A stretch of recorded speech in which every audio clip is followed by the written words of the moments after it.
there's no joke to be said about the fact that that screensaver might be the most favorite thing I've ever created. Look, I know I've made millions of videos that get millions of views and all that other stuff, but when it boils down to it, the fact that making a screensaver for my intro has been one of the most enjoyable experiences of my life. What more can you say? Don't tell the wife and kids. Trust me, they'll resent it. They'll resent it. Look, thanks for jumping in. Happy Saturday night, everybody. I'm stoked you could be here. First off, let's cover some important information, okay? Tonight, we got to say congratulations to my buddy, Unprofessional Kyle. He is a new father very, very recently. In fact, I think they were supposed to have a scheduled thing on Thursday, and the baby came on like Tuesday. So just early enough, Kyle is in here. Congratulations, buddy. Hopefully, you're getting some level of sleep. I can't guarantee that you are. In fact, anybody that has kids just kind of understands that at some point, you're just not going to get any sleep for a long, long time. Kyle, how you holding up, buddy? We got to talk. I have a feeling we're not going to ride together for a little while, but congratulations to you, buddy. You officially got your father. And congratulations to your lovely wife. You guys are starting a family. Can you believe it? In addition to that, I love it. Thanks for jumping in, buddy. Happy Saturday, everybody. I'm going to catch up on chat real quick, and we got some things to talk about tonight before Josh jumps in. So this is what we're doing, all right? First things first, I want to talk about the weather. Insane today. I finally got a chance to go up to Auburn and do some riding, and boy, oh boy, was it perfect outside. Hero conditions, a little bit muddy here and there, but other than that, the weather is fantastic. Unlike Octodad, Marty down here says he's got some hurricanes or monsoons rolling through in New Zealand or whatever. It's just cleaning up trails. It's finally settling down here. We might get some storms real soon, but currently, mighty fine. It's looking real good outside. It's looking real good. Yeah, Kyle says he's just here for the screensaver. Thanks for jumping in, buddy. Somebody was out, Kakusiat, I'm going to screw up that name. He says, was out shredding Granite Bay today. Nice and tacky. Yeah, the dirt is perfect. The weather is really nice. It's looking really good, guys. It's prime California riding conditions. We're talking hero dirt. We're talking hero dirt territory right now. My mountain bike dad is in here as well. Good to see you. Thanks for jumping in, guys. Won't bike prices go back to normal in spring? Yeah, who knows? We got to talk to Josh about that. Josh is the expert. That's one of the reasons why I wanted to bring him in. So, I'll do a big elaborate intro for him later when he jumps in. He's got a couple things he's got to take care of. Maybe so. Anyways, this gives us time to answer some questions and things like that. But I was just fascinated with the topic because he started making these videos and it gave me a little bit more information than I had because I'm not willing to go search for information. So I use his videos as that resource. So he goes and tracks down all the insider industry info, and he's got whistleblowers all over the place. So we're gonna learn a little bit about the mountain bike industry tonight, I think, when Josh jumps in. So just stay tuned for that. In the meantime, we're here together. We're gonna answer some chat questions, and we're gonna do a good old fashioned Saturday night live stream. Believe it or not, 2 weeks in a row. What kind of maniac does 2 weeks in a row? Anybody that has a podcast, I guess. Yeah, that's not me. But I just felt like doing it. Maybe it was just, maybe I just wanted to play the screensaver once more. Maybe that's what it is. And realistically, this might be the last live stream before Sedona. Because we got next weekend, and then the following weekend, we're off to Sedona. So there's going to be a lot of stuff, going to be a busy week, and that's going to be a lot to process. So usually what I'll do is when we get back from Sedona, we'll do a live stream and just kind of recap and tell you some stories about what happened while we were down there and stuff like that. I don't know why I say we. It's just me driving down there. But once you get down there, everybody's coming. Like I know, for example, Dangerous Dave is coming down with Van Can all the way from the North Shore. Jess the Maker's coming out. Seabass, I believe outside Brennan is coming out. There's going to be a lot of creators. MTB Allen. There's going to be a ton of people out there. And Paul the Punter might even be coming up to say hi. So there's going to be like a lot of people out in Sedona, which always breeds good stories and good adventures. So stay tuned for that. Get ready. But in the meantime, we're here tonight before the Sedona event, unless I decide to randomly do another live stream next weekend, in which case I'll just make it a screensaver for about 2 hours. You guys on board with that? I hope so. I hope so. Gavin says, I've got wet snow here in Nebraska. Yeah, no snow here where I live. That's for sure. Wow. David, good to see you, buddy. I ran into David on the trail today, actually. Thanks for jumping in the live stream, buddy. Yeah, that was great. We got a chance to talk. It was so fun. Like, today was just a cruising day, and there was a lot of people out on the trails, which is rad, for good or bad. Like, because, like, one of the things that you see when you get on the trail and they start to get denser and the weather gets nicer, and, like, I am a very friendly steward of the trails. Like, I'm happy to talk to anybody. If I see a hiker or an equestrian, I just stop and move out of the way, hopefully, so they can just kind of move past me and not get angry. There were some grumpy hikers out today. David could probably attest to this. There were some grumpy hikers out on the trail. And what are they all mad about? They're outside, they're hiking, they're getting nature, they got fresh air. And they got every now and then they got a mountain biker barreling down on them. But look, you know, it's a multi-use trail. All right. Look, I try to extend every courtesy. There was one woman on the trail today. I'm not kidding you. When I first passed her, I said, "Hey, how's it going? Like, great day, beautiful outside, like awesome." She might have given me a thumbs up or something like that. I'm not sure what went down.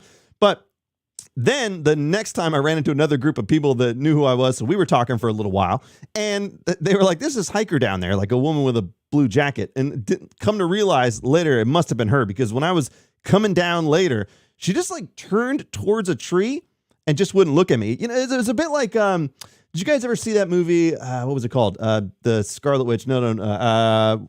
Blair Witch. The Blair Witch Project. And no spoiler. This is going to be a spoiler alert, but it came out like 25 years ago or whatever now, right? But like basically, can I recreate this for you? This was a hiker on the trail today that as I was coming back down, which by the way, I was very courteous to her the first time. And even on the second pass, I was like, "Hey, like, good to see you again." Like, whatever. This is verbatim is what I said. And her reaction was this. Okay. This was her reaction to this process. It was just this. Can I just,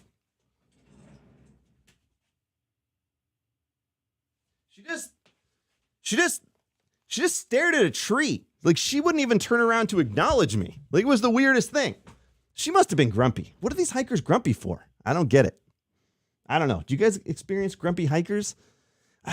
I will say, and I'm going to get to chat. Trust me, right after this, I'm going to get to chat. I'm going to catch up. I will say, there's times when I go to Granite Bay. And then when I go to Granite Bay at night, it's like, all right, say 6 o'clock or something. It's dark outside already.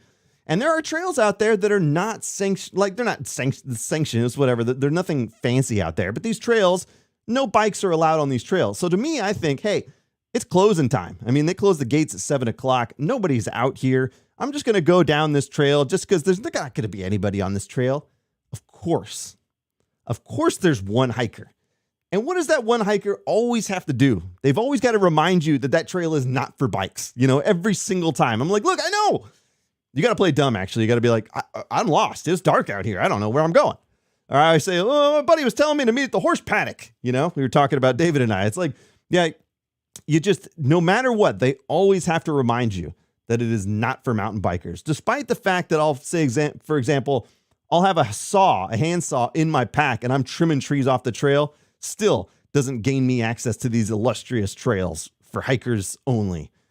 God, can you imagine like mountain bikers, like just like being like, if they saw a hiker, like, "There's no hikers on this trail." Like, I don't think I've ever seen it. Anyways, I'm getting distracted. That's just a side topic on hiker interactions today. It was very odd. It's a beautiful day outside. What are they so grumpy for? I don't understand. I don't understand it. What are you going to do?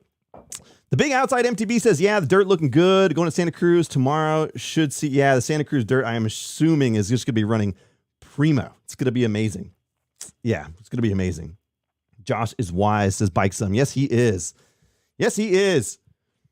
All right, let's scrolling down. I want this new expensive seat, the new S-word one. What should I get? I don't know. Should I get it? I don't know if it's, why not?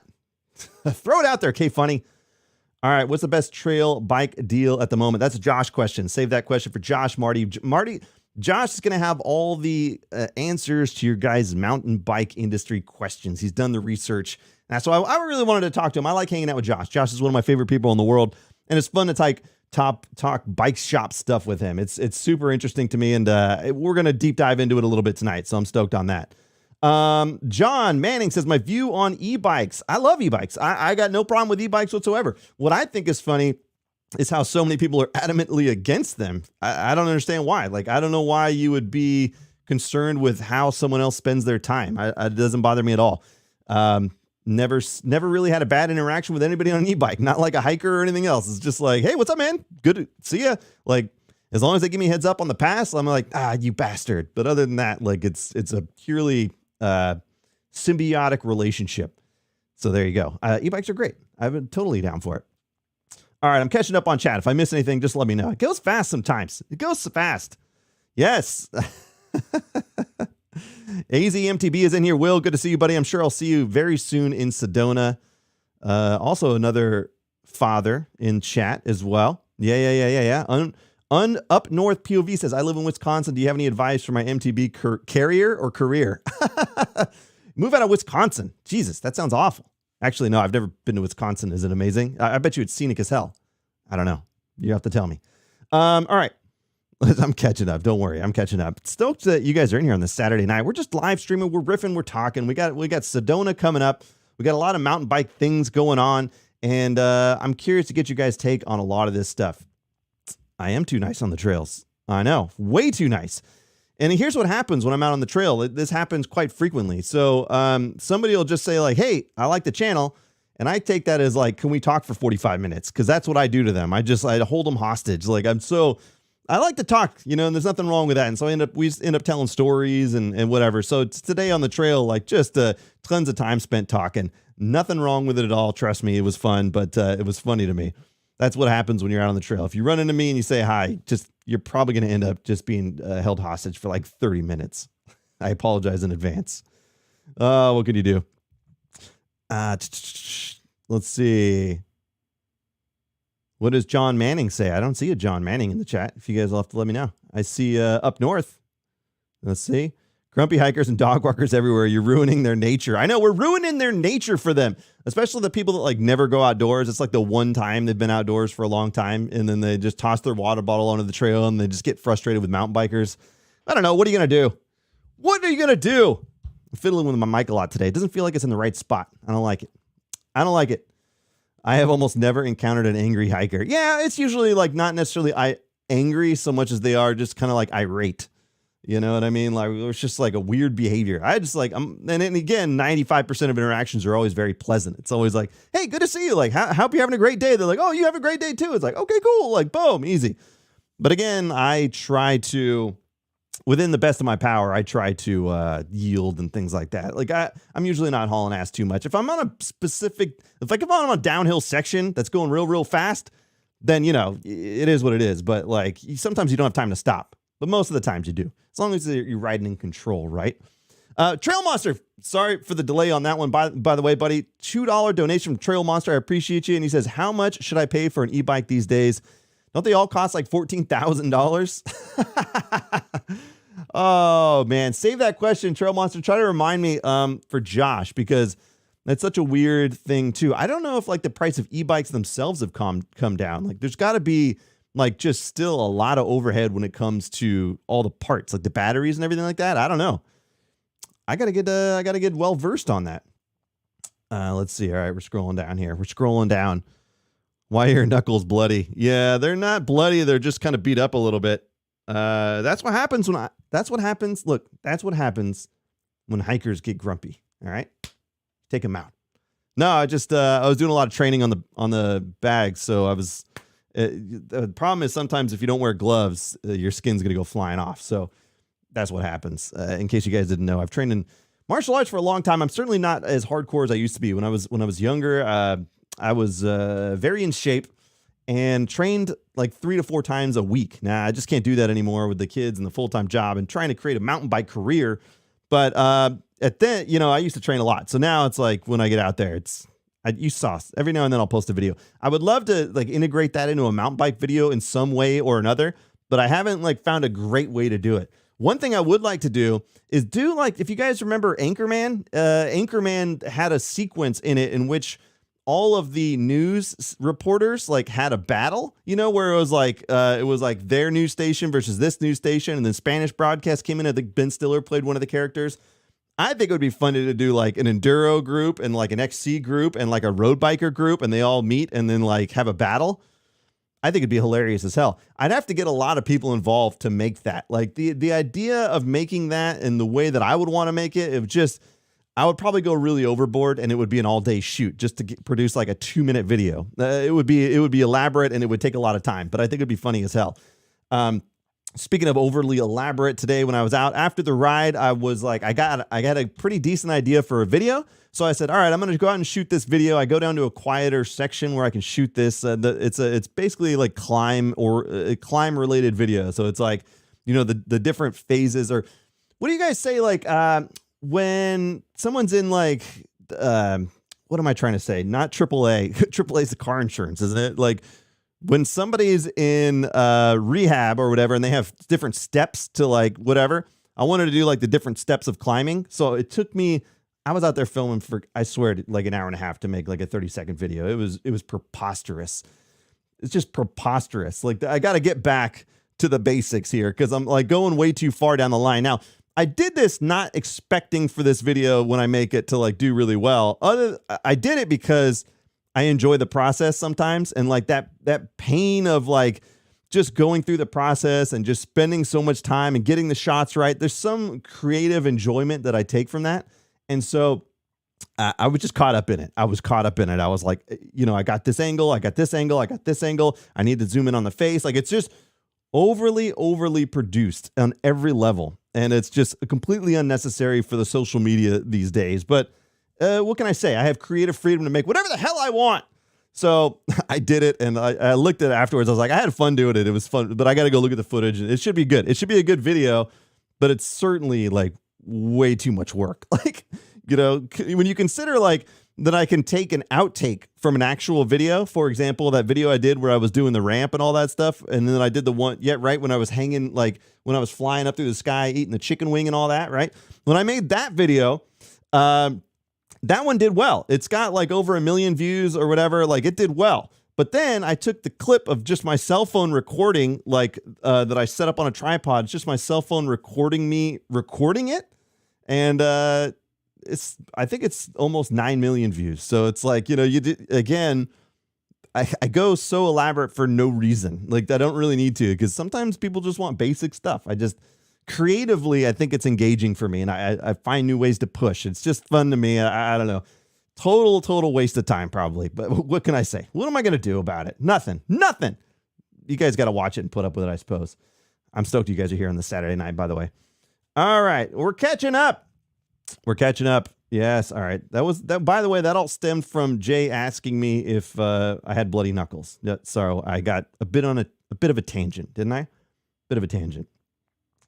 All right. Gotta love the hikers coming up Culver. Yeah, that doesn't make any sense. Culver's basically a downhill trail. Like, if you have a berm in a trail, you probably shouldn't be hiking up the trail. And I don't know if hikers know this or are familiar with trails or whatever else, but yeah, just if there's a berm at any point in that trail, probably don't hike up it. It's probably not the best idea. Now, there's a trail in Nevada City called Hoot, and I've made a video on Hoot, actually. Is like, I think on YouTube it was called This Is What a Flow Trail Should Be. And so that one is a multi-use, and it's up and down. I've never seen a hiker coming up it, but it's totally like legal to do it. Like, you can do it. But I mean, as a hiker, like when I take my kids hiking, I avoid any trail where there's berms, right? Like, I just try to take them on like calm sections. And I'm like, whenever I see a mountain biker, I have the kids move over. I try to, you know, do you guys have that experience as a hiker from the other side where like you see a mountain biker coming downhill? You're like, get out of the way, kids, hit the ground. You know what I mean? Like, get the hell out of here. Like, because I want that guy coming downhill to enjoy his downhill. And it's like that rule where like the climber has priority versus the downhill guy. Like, when it comes to climbing, I still just pull over. If I'm climbing uphill, I just get out of the way. If that guy's coming down, and again, this is like, I don't hold judgment on anybody. It's just personal thing. Like, I see that guy coming downhill, I'm like, he's having a blast. Let me get out of the way. You know what I mean? So I'm like full force on that. I just get out of the way. I want whoever's coming. They've already done the hard work. They've already done the climb. And I'm just sitting here in the middle of the trail expecting them to move. I was just like, I'll get out of the way. Like, go have fun on your downhill. You know what I mean? Again, you could do however you want. I'm just not a stickler. I've run into sticklers when the climbing guys that are like climbing uphill, and they just get super pissed if you don't pull over for them. Like, there's been a few, but the majority have been very chill. Most people get it. Like, there's no like, whatever. Hey, cool, man, I'm passing. It's all good. It's all good. All right, here we go. Yes. Up north POV. I already answered your question, buddy. You're talking about your carriers. Yeah. Riding Santa Cruz next 2 weeks. Wow, I got to get out to Santa Cruz again. I would love to. Do you get views on e-bikes? What do you mean? If you're riding an e-bike, mostly people are just going to call you lazy. And unfortunately, that's not true because you're getting a great workout anyways. But I don't own an e-bike. I'm borrowing one for the time being. I think eventually I would have one, but like, it doesn't need to be in my stable. I like it. I've said it before for like backcountry adventure rides. I love the idea of going and doing like a big ride on an e-bike. Like in Downeyville, we go and rent them. It's super fun and adventurous. Like on my normal like Granite Bay stuff, I just don't really feel it. I don't mind punishing my way up the trail. In fact, like, man, doing brutal climbs really makes me feel good at the end of the day. So I don't know. I mean, there's no right answer. Again, just if somebody's having fun on the bike, let them have fun on the bike. That's all I say. You know, go have fun on the bike. All right. Let's see. We're catching up.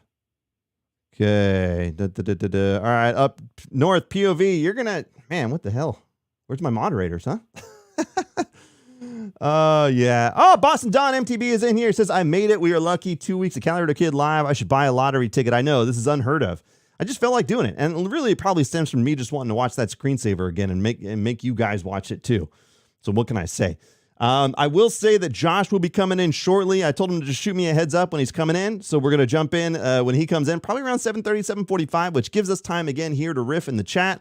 We could talk to each other. We can ask questions. We could do all that stuff. All right. That's what we're here. And then Josh is going to come in. We're going to deep dive into the mountain bike industry. We're going to talk about, you know, some of the videos he's made and some of the research he's done for like what's going on with the mountain bike industry. Like, if you guys aren't familiar with it, the overstocking, the discounts and prices, anyways, if you haven't heard about it, you're going to hear about it tonight. And I've always said that I will never be a shepherd for information. Like, my job has always been to entertain, and like to provide you useful information has never been my primary goal. But I like talking with Josh, and he puts it in such a cool way. It's like, it's going to be fun to hang out with him to talk about it. So yeah, you don't come to me for information, right? I have to assume everybody in chat's already familiar with this. Nobody comes here for information. It's more about ridiculousness. You know what I mean? All right, let's see. What do we got here? Oh, Paul Shin's in here. Did I miss it? Where is he? Oh, baby. Tails and Trails. Tim Yerkes is in here. Oh, believe it. Probably don't hike any trail either direction if it's got a berm. Yeah, exactly. Timmy boy. Tim's gonna be riding out and Phoenix, Arizona, outside of South Mountain soon. If your goal is to accumulate subscribers, then shorts will get you there quickly. If your goal is to share information and help others, then full-length videos are worth it. Yeah, 100%. Full-length videos are the bread and butter of YouTube. They always will be. The shorts are supplemental. They're fun. They're kind of a fun way to create different types of content. But the long-form videos are the ones where you can tell stories, you can provide information. Like, so as long as you're like, you can have both of those things in your stable, that's the ultimate goal, right? Really, the short stuff is very beneficial for me because of my time schedule, right? Working full time, having a wife and kids, and doing all this other stuff. There's a lot going on. The short stuff allows me to produce it and all that stuff. But I've got like YouTube videos scripted and ready, but I need to shoot them, which means I need like hours on the trail. And today I decided that I actually just wanted to go ride. Like, one of my primary goals is to get decently fit coming into Sedona. And so I was like, let me just actually go ride my bike for a little while, which seems unheard of these days because I usually go out to a trailhead and I bring all my gear or whatever. And I'm like, all right, let me shoot a thing or two. And then by that time it's dark and I'm like, damn it. So I'm riding in the dark. You know, I got my lights and stuff, but it was nice to ride in the daylight. I can't tell you, it's been a while. I feel like it's been a while, a few and far between. But now that the sun is setting a little bit, later, not sooner. Yeah, the sun is setting a little bit later in the day. We're going to have plenty of sunny days. And that's when you get to where like you get off work and you can still go ride in the sun. Like, amazing, believe it or not. I don't know why. We're coming out of the winter riding depression, aren't we, ladies and gentlemen? We talked about it last week. I think we did. I know we did.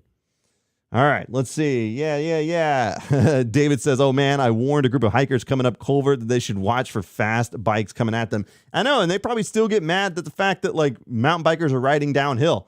I don't fault them. Like, if you were a hiker, if you've never mountain biked in your life, why would you know what a berm is or how it works or any of this stuff? So it's whatever. I just go into it like trying to be appreciative. I never yell at anybody on the trail. I'm always pretty courteous. That's the name of the game for me. Courtesicity. You know what I mean? It goes around in circles, doesn't it? It goes around in circles. I know it does. All right, here we go. Sometimes when I see a hiker, says Chris, I'll ask they're okay, and if someone stole their bike. That's actually pretty good, Chris. That's actually pretty good. Yeah, they'd be like, what? They wouldn't know what to make of that. They would not know what to make of that. It's so funny, man. It's such an interesting interaction between normal mountain bikers summed it up best when he made a video about the interactions you have and the different types of hikers that are on the trails. There's like if you guys have seen this, right? It's it's the type of hikers that some of them get spooked, some of them are like, oh, cool bike. You know, it's just there's such a wide variety. I think again, 95% of the time we encounter hikers that are just purely courteous. They're stoked to be outside, and then for whatever reason, we got some grumpy ones today out in Auburn. I don't know what's going on. They're out on the connector trail, which is like basically there's nowhere to go on the connector trail. Like there's a cliffside, and then there's just like here. So it's like just like tons of riders today, tons of hikers today. All you could do is be understanding about the fact that one or the other is going to have to pull over at some point. You know, we gotta coexist here. That being said, We're jumping back into chat. Biker's in here. The B1ker is in here. I was listening to Biker's interview with Outside Brendan recently. Again, I was talking about Robert on the last live stream. I think we talked about it. I was like, talk about a guy who's doing an incredible podcast that I was like, is there anybody that Robert hasn't interviewed in the mountain biking industry at this point? It's pretty wild. Like, it's such a wealth of information on that, on the Biker Bar. It's so crazy. I love it, man.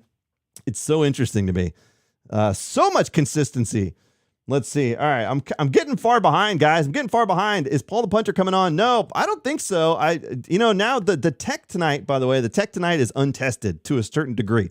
So I have tested it technically with the wife and the other, like she was in the house and I was in the studio out here, and we've tested this connection thing in Streamlabs OBS. All right. But it has never been tested live. So you guys are beta testing this with me tonight. It should work. I told Josh just to shoot me a text when he's going to jump in. It should be, within the next 10, 15 minutes. But I was like, let's see how it goes. That's what I like to do. Let's just try it live. We'll do it live. So that's what we're doing here tonight. I know. It's so funny. What can you do? What can you do? Wow, am I getting behind on chat? Let's see. Unprofessional Kyle says, did you notice Paul the Punter brought a tactically acquired a Pivot MTB? Yeah, I know. There's controversy to be had here. Paul the Punter has recently acquired a bike. I don't know if he's bought it. He's most likely borrowing it. I don't know the story. I haven't even talked to Paul about it. Here's something interesting about the old Paul the Punter, by the way. I don't know if you guys know this. He was recently on the Pink Bike podcast. Now, I have not had a chance to finish listening to it. I was listening to it on the way down from Auburn today. Very informative. Pretty good interview. And we're getting some good details out of Paul. Now, one thing that I thought was fun is going over to the old Pink Bike and looking at the comments section. Now, I just started doing that right before the live stream started. And if you just want to just be miserable, you can go read Pink Bike comment sections. Like, that's all you need to do to just ruin your own day. It's good. Like, in the comments, Paul's like, hey, let me know if you guys want to answer any questions. And of course, you just imagine, I haven't even seen it all go downhill yet, but yeah, it's not a site that I frequent very often, but it's so funny to me. Anyways, good old Pink Bike. Well, Pink Bike's a wealth of information, but also man, oh man, is there so much negativity around that. What can you do? What can you do? Oh, I'm so far behind. Yes. No, Robert, man, stoked you're in here. We gotta do another hangout soon. Obviously, we're gonna see each other in Sedona, but yeah, the wealth of information and knowledge on Robert's podcast is just it's unbelievable. It's just so cool. And he did one with Outside Brendan recently. Again, it's one of my favorite people. I hung out with Outside Brendan. We did the live stream where we created the mustache guard. We did all that stuff. It's been incredible. But tonight what we're going to do is we're going to sit down and we're going to talk with one of my favorite people. Now, again, this could totally just screw up here, guys. This is the first time trying this, but it looks like wait till you see this hastily put together live guest screen that I made. It's bad news. All right, watch this. All right, here you go. I think Josh is in here. I don't know if he can hear me yet. So let me see if I can figure this out. Let's see if I don't screw this up. All right, here we go. So we're going to jump in here, and then I got to click this button right here. And ladies and gentlemen, the one and only Josh from the Daily MTB Rider is in here. Boom. Is it working? Thank you. Yeah, Joe, I can hear you. Can you hear me? Hopefully you can hear me. Okay. I can hear you. I'm a little disappointed you don't have a mustache tonight, but we're here. Dude, you know what's funny is I had to actually performed in a wedding today. I performed a wedding, so I was like, I'll clean shave. I really want to keep the mustache show for Joe just to make him feel bad because mine's so good, I know it's debatable as to who has the best one. It's been open debate for years, I think, but that's fine. We're gonna figure it out tonight. At least there's no competition tonight. We're all friends here. And you know what, Joe? I bowed out. I was like, you know what, Joe rocks it. Do I believe I can do it better? Sure, but you know what? You live the lifestyle. You fully embrace it, and I don't go full send. And so, respect to the send, man. It's so funny, man. When I finally got this mustache, I was about to grow the beard back, and I think I've told this story. I was about to grow the beard back, and I was like, what can I do with this mustache? And I was like, Trailhead Troopers was the natural thing that I was like, I gotta play a bike cop. Other than that, that's all I could think of when I first had, and then I was gonna grow the beard back, but it just never happened. Yeah, and then bringing back Trailhead Troopers, I was so overjoyed. I was like a giddy little schoolgirl, like, oh, my favorite, I can't wait. And it's already, the first short's out, right? Just the, Yeah. is it just the one, or have you put out more now? Just the first one so far, just the first one. So I'm working on more. I got a whole YouTube video scripted. Actually, the idea was to make like the short, which was a tease, and then the YouTube is going to be like an expansion on that. I thought that'd be an interesting experiment to have like the short be like a small version and the YouTube video be like the longer version. So you've got like a lot more bits, a lot more jokes, another character, so you'd have 3 people instead of 2. Like it'd be like a bigger version. Who knows how it plays out, but it's just like it'd be fun to play around with it and give it a shot. Yeah, and like so many people can guest star like so easily, right? When you travel somewhere or, people come to you. So great idea. I know. So look, here's the deal. I'm inconveniencing you wildly on a Saturday night, but I said, look, I've been so fascinated by all the videos you've been making, and it's so interesting because, everybody in chat here, we're all kind of in the industry to a certain degree, whether you're a consumer or whether you're a content creator and all this stuff. So it's been fascinating to me to see like the stuff that you've been doing and the research you've been doing. And really what this boils down to is me just being insanely lazy and having you do the research instead. Right? Yeah. And I follow some other industries, and it's just that I love when people curate for me. I'm like, oh, thanks for giving me the inside scoop of what's actually going on. And man, I tell you what, things have gotten spicy. Things have gotten interesting. People, the more videos I make, the more people share with me on Instagram, and the industry's getting weird, man. Just I'm real curious where it's going to go. So we'll start from the beginning, because if anybody is in this chat that isn't familiar with the situation of the bike industry, maybe you can give us like a basic recap or an understanding of like what we mean when we say like, is it in trouble or what's going on with it? Maybe we would just start there and then we'll start deep diving into it. Yeah, so it really all comes back to COVID. Regardless of what you believe as far as how the mountain bike industry was doing, I think the generalized belief is that the industry was growing, more people were getting into the sport, but as soon as COVID hit, everybody was stuck at home. You couldn't go to the gym. And so at-home sporting equipment or the use of, think about kayaks or off-road vehicles, mountain bikes, just went through the roof. And so with mountain biking, everybody, when COVID hit, pulled back how much product they were ordering. And then right as they pulled back, demand went through the roof. Manufacturers got shut down over in Taiwan and China. And then demand basically stayed strong through summer 2022. And bike companies were making radical moves, man. They were placing huge orders. Bike shops were like, everything we get, we sell. We have 3-week repair, lines. And so everybody, not everybody, a lot of people were getting greedy.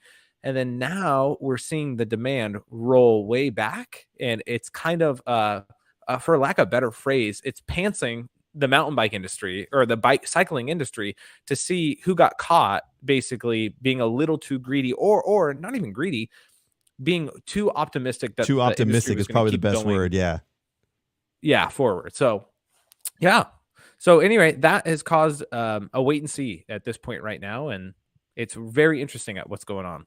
Yeah, it's funny because I heard rumblings like basically last year, kind of the end of last year, just rumblings of like, hey, we might have some trouble. Now, full disclosure, I had some conversations with bike companies, and one of the companies was like, yeah, that's one of the things they mentioned. They're like, hey, like with the upcoming year, like there's not a lot of budget for marketing and stuff like that. So it was like already apparent like late last year that they were aware of what was about to happen. And at that point, I didn't really know what they meant. I kind of did, but like now, again, watching your videos has been such an insight as to like, oh, okay, that's what they meant. Like now I understand why they're kind of they just don't know what's about to happen or how it's going to play out. So everybody's just really cautious, right? Yeah. And it's the big companies that you notice make the decisions first, or at least market and put it out there.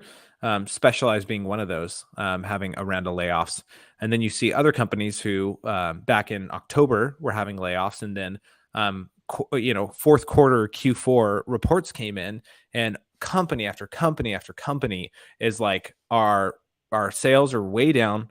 We're behind Q4 the year previous, which again, that's what October, November, December.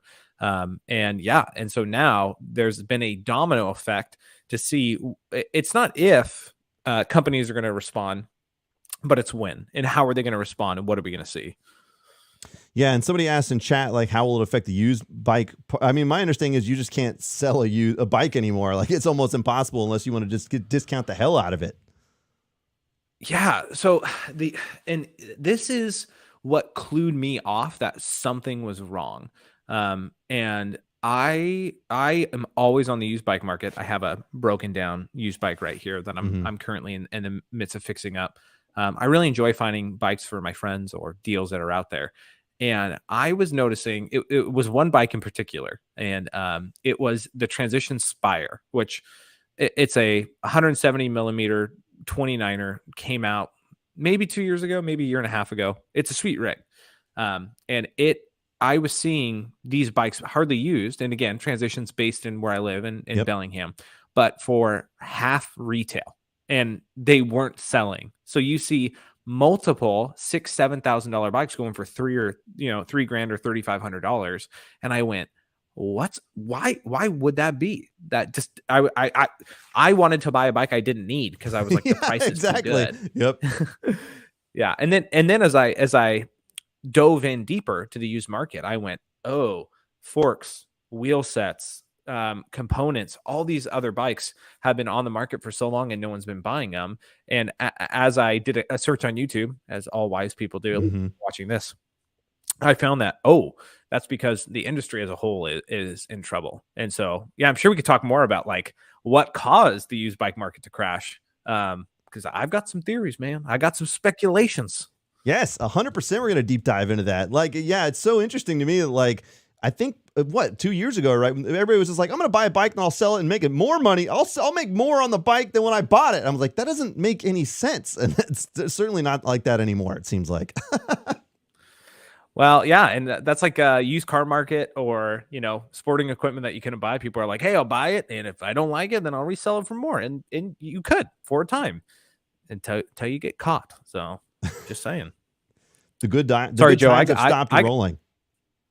I realize I gotta share this so that my subscribers can jump in on this live stream, because they're gonna. Oh yeah, it doesn't matter. I'm just here to hang out with you, man. I like hanging out with you, and I wanted to talk about this. I'm personally, because I'm fascinated about it. It's been fun watching the videos, but it was cool. It'll be cool, like, because people in chat, I'm sure, will have questions too. But it's fun just to sit here and talk, man. It's always interesting. And you're not coming to Sedona this year, so I can't watch you dominate the white line with no working brakes. Yeah, I've never been. I will say I've ever been more terrified. It was pretty sketchy though, definitely. That's for sure. And I'm not gonna talk down any brands, but all I have to say is I like stock brake pads. That's what I've learned. Yeah. Just for a backstory for everybody in chat, by the way, like, so here's let me paint the picture for what was it last year? Was it in November or was it in March? It was in March that we hung out, right? I can't believe it's been a year already. But like, anyway, so we start off at the bike shop, and Josh shows up in a minivan and just throws his bike out on the concrete, just like barely, it doesn't care at all, just throws it out there, puts it together real fast out in the parking lot of a Lowe's or whatever it was. It didn't matter. And he was like, all right, let's just go. And so like eventually we get to the white line, and basically he's been complaining already about the fact that his brakes just aren't quite working. And so what does he do? He just kind of goes and rides the white line casually anyways, and almost goes to his doom. I think Kyle was down there ready to catch you, as far as I know. I think Kyle was ready to catch Shane. I don't know if he was there for me, because if he was, I'd be like, Kyle, man, if I'm going to go down, I don't need to take you with me. There's too much liability. And now Kyle's got a kid, by the way. He was in chat here. He just had his son. He's a newborn father. It's crazy. I'm like, he's never going to get sleep again. He's never going to catch anybody from falling off a cliff anymore, because now he's got responsibilities. Yeah, for anybody who has kids, it's like your life changes forever. Every now and then I'll look at my wife and be like, what would we do before kids? We had way more time and way more fun. Like, life was great. Yeah, kids I know. Big, I guess. It's so funny. It's like, it's just a different level of enjoyment. You can't argue one way or the other. All you got to say is like, it would be different, but it's also different now, and there's nothing bad about it. It's all good. We got kids. They're rambunctious. We have a great time. It's fine. Of course, I'd love to be in the Barbados with my feet in the water or whatever else, catching tunas live out of the ocean and slicing them up and eating them as sushi. But I can't do that right now. I don't know why. That's something that I thought of that I would want to do, but that's what it is. So another thing about the way, what I think about this whole industry and the way that it's going is like, this has to be like very beneficial for, what would I say? This has to be very beneficial for the consumer, right? Like all this whole process. Like, I don't know that the consumer seems like they're winning. I think it's us. Like, for example, when I was in talks with a couple bike brands and none of them wanted to do anything, I'm like, I found a bad time to be successful in that regard for like a bike sponsorship, whatever else. But like the consumer's got to win, right? Yeah, and that's where, man, that statement, the consumer has to win, right? Question mark. And Gosh. Okay, here's where we got to start, Joe. We got to start at the end of the bike season. So I always tell people, if you are looking to get into biking, again, take your discipline, take mountain biking, take road biking, whatever. The best time to buy a bike, I believe, is at the beginning of the season or at the end of the season. And so for mountain biking, that would be around March, April, May, or at the end of the season, which would be September, October. Because when the season starts, a lot of people like to upgrade their equipment because they know they're going to use it, or like a New Year's resolution, this is the year. Or at the end of the season, they've used their equipment. They know they want to buy a new one for next year, or companies will have blowout deals or discounts. And so that's the best time to buy. Now, I believe if you buy in the height of the season, that's when prices can be the highest, which is what I saw this last summer 2022 season or 2021, is the used bike prices were so high. Mm-hmm. And kind of like cars, if you can buy a used YT for $2,500 or buy a new one for $2,900, what are you going to do? You're going to be smart and buy a new one. And so because of that, a ton of people, when the options were close, were buying new. And then the end of the season hit and people bought bikes during COVID they didn't ride or were doing what they normally do and all posted their bikes at the season high prices. And then basically life kind of went back to normal. And again, forgive me, these are high generalizations. Sure. Generalizations. Yeah. You know English. I don't. Anyway. Yeah. Maximum generalization-itude. Yeah. And what I would say, again, every area is different in the United States or around the world. But for where I live, people are going back on vacation. Schools are back in order. Sports are back up and running. Things are kind of chugging ahead. And what happened is the interest for cycling went to the floor. Within after the season was over, it was gone. And so now what you have, and this is, again, answering your question. Now what you had is all these people going, everyone said I could sell a bike for this, or I sold another bike 6 months ago, or I saw what bikes are going for. Why can't I get this price for my bike? And then people were leaving them up there. They were taking them off. And that's kind of been going on. But here's the interesting part is you would think, okay, great. So now bike prices are coming way down because people are just trying to get rid of them for any money they can. And is this good for the consumer? And the answer is maybe. And here's why. I was like, man, I probably shouldn't talk about this because this is my local bike company. It's probably my favorite bike company in town. Sure. But Transition, I love their bikes. I've had many of them. Yeah, they're great. They're great. Rad. They just came out with a new Smuggler, and that's like my bread and butter bike. It's a mid-travel 29er. It's like a 130, 140, right? Yeah, exactly. Yeah. I was like, if they ever come out with another one, I'm going to buy it instantly. The bike I had in Sedona, Ripley, was the same travel. Yep. So they introduce it, and I'm instantly like, oh man, I gotta have it. And then I look, and the frame alone is $3,600, which is kind of an average now. But a build kit is $6,000, and it comes with an NX shifter and garbage wheels. And no offense to WTB, but the wheels that they have spec'd on there, you can literally find used for brand new for like $180. The complete wheel set, not per wheel. Wow. And this complete set costs $6,000. And so for the consumer, you have to believe Transition priced this bike for when they were building it at the height of the market. And that's literally what they're putting out to make ends meet. And yet for somebody like me, I don't want to go buy that bike. I'm going to keep my 2-year-old bike that's still, you can sell new or whatever it may be. And now the used market's at the floor. And so does the consumer win? The used bike market person wins, but the enthusiasts like ourselves, like those tuning in right now, we kind of have to wait to get the bikes we want unless we want to just fork out loads of money, which we don't have as much disposable income because things are getting back to normal. Again, high level point to answer your question. I go, man, I don't know. And right now it's again, interesting. That's what I'll say.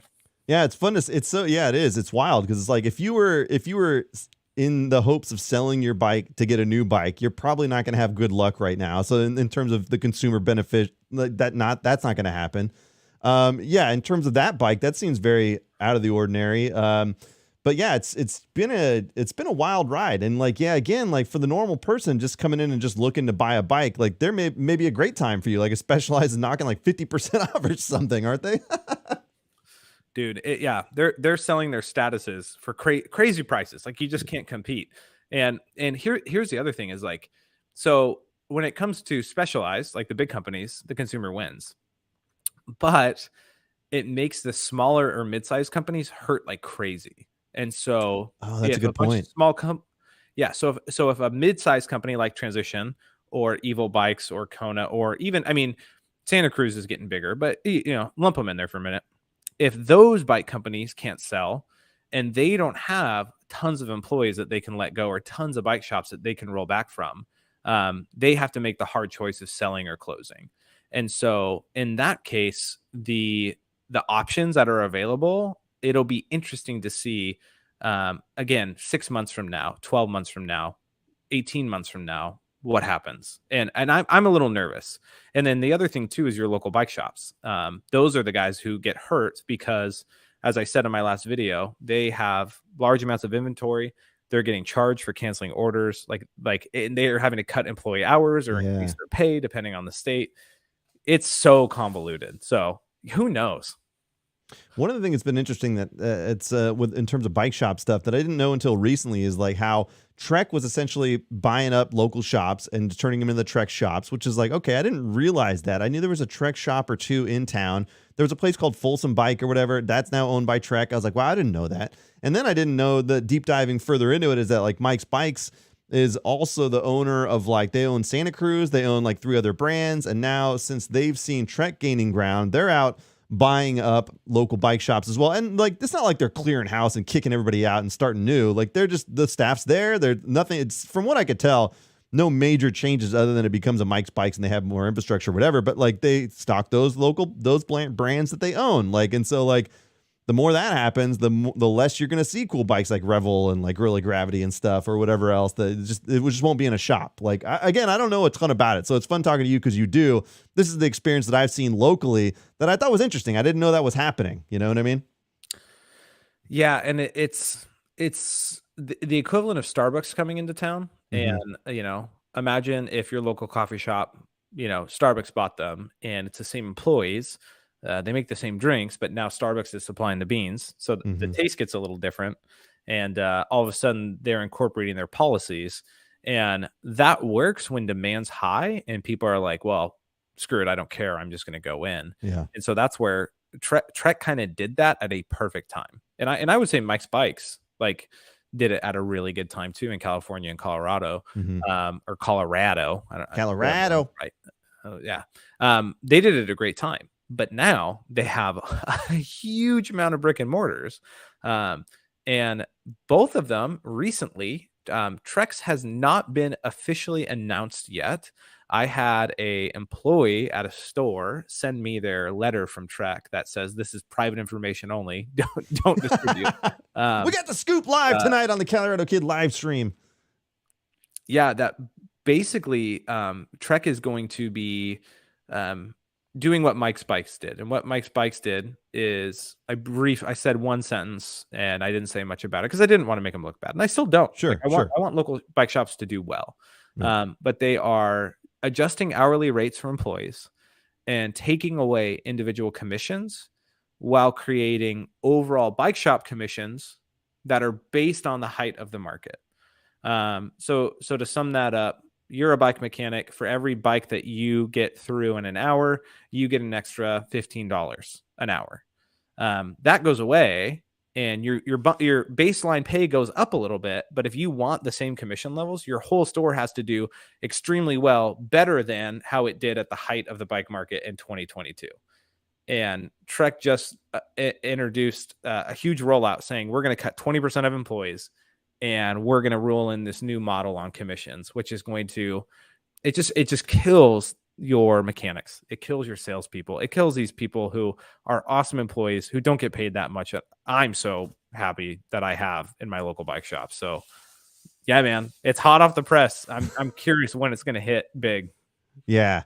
Yeah, it's a wild time. I heard similar reports from other bike shops as well. I got inside people as well, Josh. Okay, I haven't reported on it. So we can confirm that these things are indeed happening. We've got multiple sources. As we could put that to Associated Press. We could really deal with this however we want. We could put it on Pink Bike and then just get absolutely smashed in the comments section.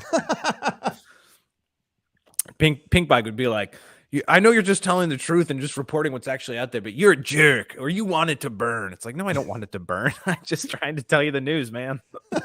That's one thing that's been good about your presentation too. It's just kind of like laying stuff out, and you're actually taking articles that have been written and like it's people saying things. You're not like making anything up. You're literally showing the article and being like, hey, this is what a local bike shop said, and this is their experience. I think one of the things you talked about, what was a lot? It was the guy was talking about how his local shop is, okay, so if you're not going to make it on the bikes and all that stuff, then you kind of supplement with some of the things that will bring in a little bit more, right? Which is like, sell the bike, but also sell like stuff that they need, like helmets and things that actually are required when you mountain bike. And not a lot of people know what they need. So like, that's one of the greatest parts about a local bike shop is they can say, hey, look, I know you're going to get a bike, but these are the things you need when you have the bike as well, right?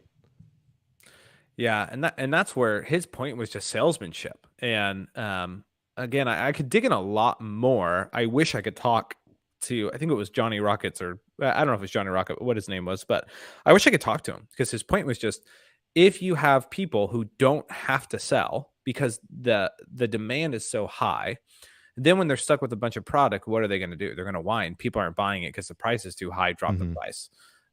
When he's saying, hey, if you can, a good salesman will go, hey, we'll drop the price a little bit, but we'll throw in, I think about used bikes I've bought and they have like super cushy seats and they're pretty cheap seats, but they're like, I paid $100 for that. I was like, yeah, because the bike shop gave you what you said you wanted and they're not taking advantage of you. They're just supplying you that with a high markup. Yeah. Or, things that guys like you and I or other writers talk about. I see all these guys in here. I see, Robert and Tony and Jay and the list goes on. It's like, hey, all these guys have the Trail One grips that they like, or these pedals that they like, right? Those are high markup items.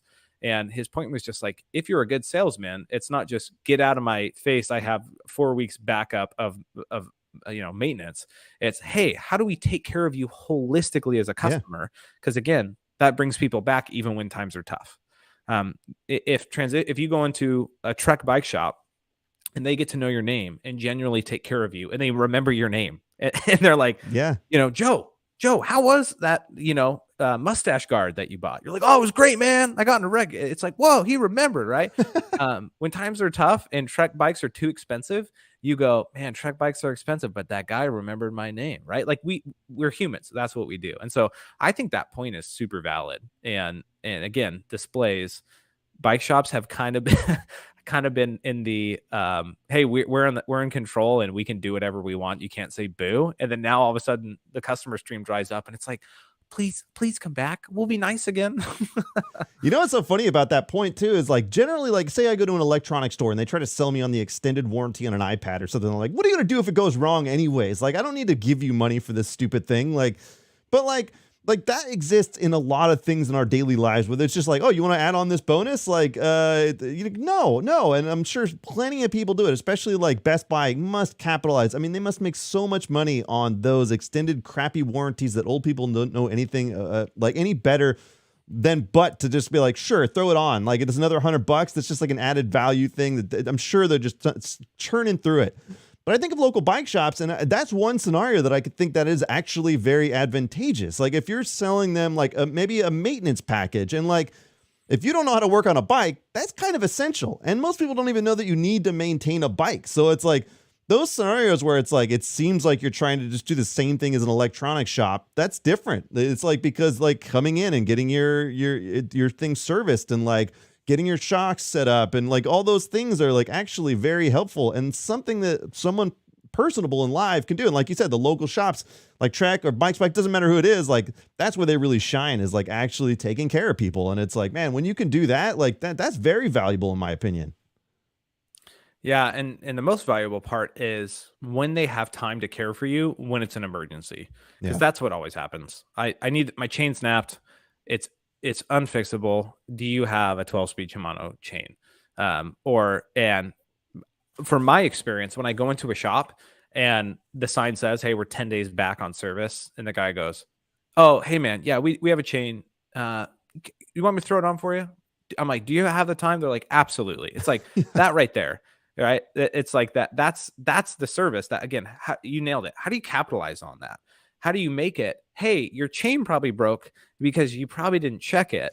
How about we get you in here every 3 months for a routine service because you're riding your bike a ton, right? Boom, match the need with the incident, and there's a business model that's free of charge. I only take a 2% commission, from whoever steals that idea, but get it going. It's also one of the benefits of being international superstars like you and I. We just walk into the shop and demand service, don't we, Josh? We just say, look, here's my bike, take care of it. Do you do that? I do that. My favorite thing is when people don't know who I am, because I'm like, I just like to be treated like a normal person, but two, it's like, for a bike shop especially, like I go to the Lostco, and they have new employees every now and then, and when they're just like good people and they're like, oh, okay, what's your name, do you have an account here? I'm like, yeah, I do. Like, I bought thousands of dollars of equipment from here, and they're just genuinely kind. I'm like, that's great, man. Because but most places I walk into, they bow down, they get out the red carpet, they're like, can we get you some new shoes for free? Can we give you $1,000 and you can like do a short with a trailside troopers or whatever? I'm like, oh, now, go talk to my accountants. The millions are hard, man. It's hard to balance. Demand it from them. Yes. Isn't that what we all like? That's why I got into this. It's so funny when everybody talks about like, oh, I got into this to like make money. I'm like, no, I got into it to get recognized everywhere I go. That's what I'm in it for. I actually was like, hey, one positive is that I'll have more people who will be stoked to go ride bikes with me in Bellingham, and that quickly got out of hand. Very fast. I got a bone to pick with Lostco, by the way. You mentioned Lostco. So one thing first, for some other reason, at some point, maybe a year ago in my career here, I was like, oh, they had like a 15% discount code if you subscribe to the text thing. I was like, cool. Good God, a text like every day from those guys. All right. First of all, that's intrusive enough. If you have a mailing letter or whatever, like every day is too much. All right. I don't care how good your business is. Secondarily, that was easy enough to unsubscribe. That's not even really the big talking point here. When I was riding Galby, okay, because everybody says I can't say Galbraith, they got to call it Galby. Is that true? Can you confirm this? You can call it Galbraith. I mean, that's fine. All right. I call it Galbraith. I don't call it Galby. So when I was filming the reel out there, I was filming one where I was talking about the trails and like, how the guy's explaining the different trail names, like, oh, you got to ride this one, then that one, and this one. I was doing that one, right? A lot of people called me out on the fact that I was in the wrong parking lot when I shot that one, and which I appreciated. You know what I mean? I appreciate the detail with mountain bikers sometimes. But when I was shooting that, I was out there and I ran into a couple guys getting out of like an SUV, and they had a bunch of camera gear. I was like, oh man, like that's cool. Like I got my camera too. Like I got only a Sony A7S III, like schmuck, just over here. And these guys get out with some gear, and I was like, hey, what's up, man? Like, how's it going? Where are you guys from? You just guys filming stuff? They're like, oh yeah, we're from the Lostco. I'm like, oh cool, I'm the Calirado Kid. And they looked at me like they didn't know who I was. All right. And I know, first of all, if they didn't, I'm upset about it. And it motivated me to do better. And if they did know and they ignored it, even worse. So Lostco, these guys, they didn't know who the Calirado Kid was. Are you kidding me? Dude, I will no. One, how dare they? And next time I'm in there, I'll be like, I'll just pull out a picture. Do you know who this is? They're like a pedophile with a mustache. No, man, this guy's a big deal. Okay, have you heard of the Tiki Talkie? No, you mean TikTok? Yeah, man, he makes them. I do. You think that'll go? Wait, they'd be like, isn't he too old for that? And I'm like, yeah, but you know what? Boomers like it. Yeah. God. Oh God. I will never forget when I like moved to Bellingham, and of course I got into like mountain bike YouTube, and I saw that Brian BKXC and Seth were gonna come up to Bellingham. So I just message him like crazy. You guys are coming to town. Let me show you around. Like, and I tried not to be creepy, but like desperate. I was like, please. And they didn't hit me up. And it was funny because like later on when I talked to Brian, he's like, man, we didn't even ride any of the actual trails. I was like, no, I'm aware. But I remember thinking like, if I ever get like 50,000 subscribers, I'm not going to be a jerk like that. I'm not going to blow somebody off. I'll be like, yeah, I'll ride with you. And truth be told, I've been on some painful rides, guys. It's been painful, and I've been on some really cool rides, and I've met a lot of my good friends from my YouTube channel, right, or that I meet out on the trails. But yeah, it's hard to know everybody, man. And like, even again, looking at your chat, looking at, you know, guys like Ben, top to bottom mountain bike, he's like, you know, coming on the scene hot. There's a bunch of new like creators consistently out there, constantly out there, and so it's hard to keep tabs on everybody. Yeah, it's funny you mentioned that because I was thinking about, like, I did something similar. Like when I first started out, I was reaching out to everybody in chat and everything like that. Oftentimes I would just totally throw Brian's name in the hat because I had, like, you know, maybe 300 subscribers or whatever. I was like, oh, I grew up with Brian or BKXC. You know BKXC, right? You know, the BK, he's been doing it for a while. He's full time. BKXC, you know him. And so we were a Papa Roach video together. I would just throw his name, just drop it everywhere I could. I hope everyone knows that, by the way. That's the best. Like, just like me and Brian were in Papa Roach video. When I finally saw the video and saw you guys in it, I was like, that's crazy. You would never even notice us. You have to almost pause it. But when you see the Hawaiian shirts, you can't unsee it because we showed up that day. The only people wearing Hawaiian shirts with me and Brian. It's total goth vibe. Everyone's wearing black. I don't know how the hell we got there. It just worked. I don't know. It's incredible. We just added a lot of production value, I think is what I can say. Anyways, I got sidetracked. So when I started out this thing, I was reaching out to everybody. Like, that's how I rode with Shane and RC out in Grand Junction, was just like messaging them, hey, I'm coming out. Like, I was hungry for exposure, right? Like, and that's kind of like, it's funny how few people have reached out to me, and I'm kind of offended about it. But like, when we started, you probably did the same thing. We were just like, oh, they're coming. Like, I'm going there. Let's reach out. Like, I was just like, let me collab. Let's collab. Can we collab? And that's how, you know, you gained ground. But more importantly, like, it turned out to be great friendships, right? Because that ride with Shane and RC was like one of the funnest times. Like, we've been friends ever since. It was like, that's all it took, you know, just going on a ride together and hanging out. And it's like, I'm always surprised at how few people reach out for like collaborative efforts and stuff like that for the stuff that we do. It's like, usually I'm down for whatever, you know? Yeah. And I think as I think about that, it's like, it really helps. And this is my experience.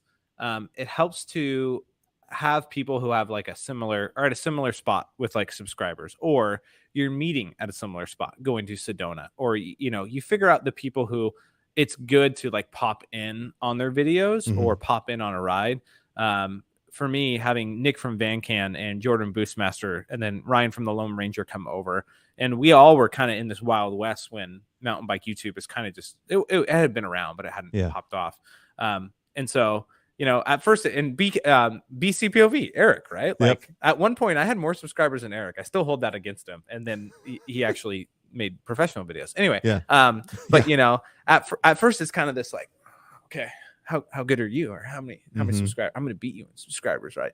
And then you realize, no, we're all in it, right? And I think about in Sedona, right, what you were talking about, riding with you, riding with Jay, you know, and then RC, I think RC was there that time. They all blend together, but like that whole crew, it's like people who get it. It's people who are hungry, in the sense of they really want to grow their channel. They're humble. They're not douche nuggets. They don't have an agenda. It's just like, yeah, I just want to collaborate. And they're just good people. And like Robert too is in that, like all you guys, like, in like, again, I haven't ridden with like Tony, the Outsider MTB or some of these other guys, but I've met them and I'm like, they get it. And you instantly connect, and it builds really strong connections. That's where it's like, when you're like, text me, I'm not like, oh, here's Joe, right? Mustache Joe texting me. I'm like, oh yeah, it's Joe. Like, I love every time Joe texts me, I get excited. Please don't text me too much. I hold them hostage. Anyway, you know, but yeah, you create friendships. But that's a good point of like, I would encourage anybody listening is like, don't be afraid to reach out in an understanding way. If that makes sense, you know, like reach out in a way. It's like, hey, Joe, I appreciate what you do. I realize you're in the Bay Area. If there's ever a time that you're looking for somebody to ride with, or, hey, if you want to ride a trail, I'd love just to chat or pick your brain.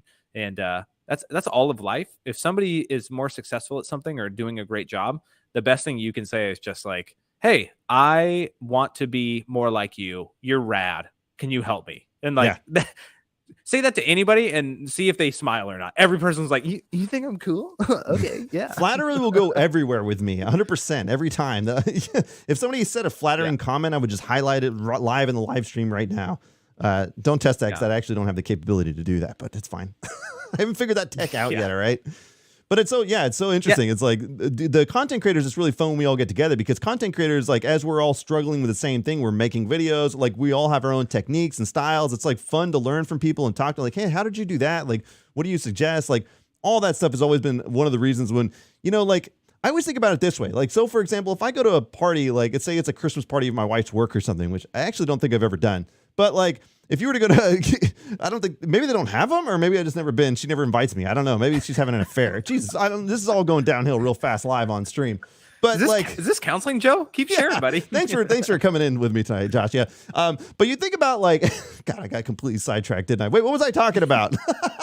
I don't know either, man. Anyway, so let's talk about your wife some more. No, I'm just kidding. Yeah. Whoa. You were talking about having things in common with people, like when we get together as creators. You go to a party or something, and people sit down. They go, "What do you do?" I'm like, I tell them what I do for a living, which is like what my job is. And but like, what do we want to talk about as content creators? We want to sit there and talk about our YouTube channels, and not necessarily how cool we are, but how do we pull off that latest video? Like, what ideas do we have? And that's one of the things that when we all get together, it's just nonstop. Or like, I had this idea for a video. I got this idea. Like, what would like all the, it's just like, you're finally talking shop.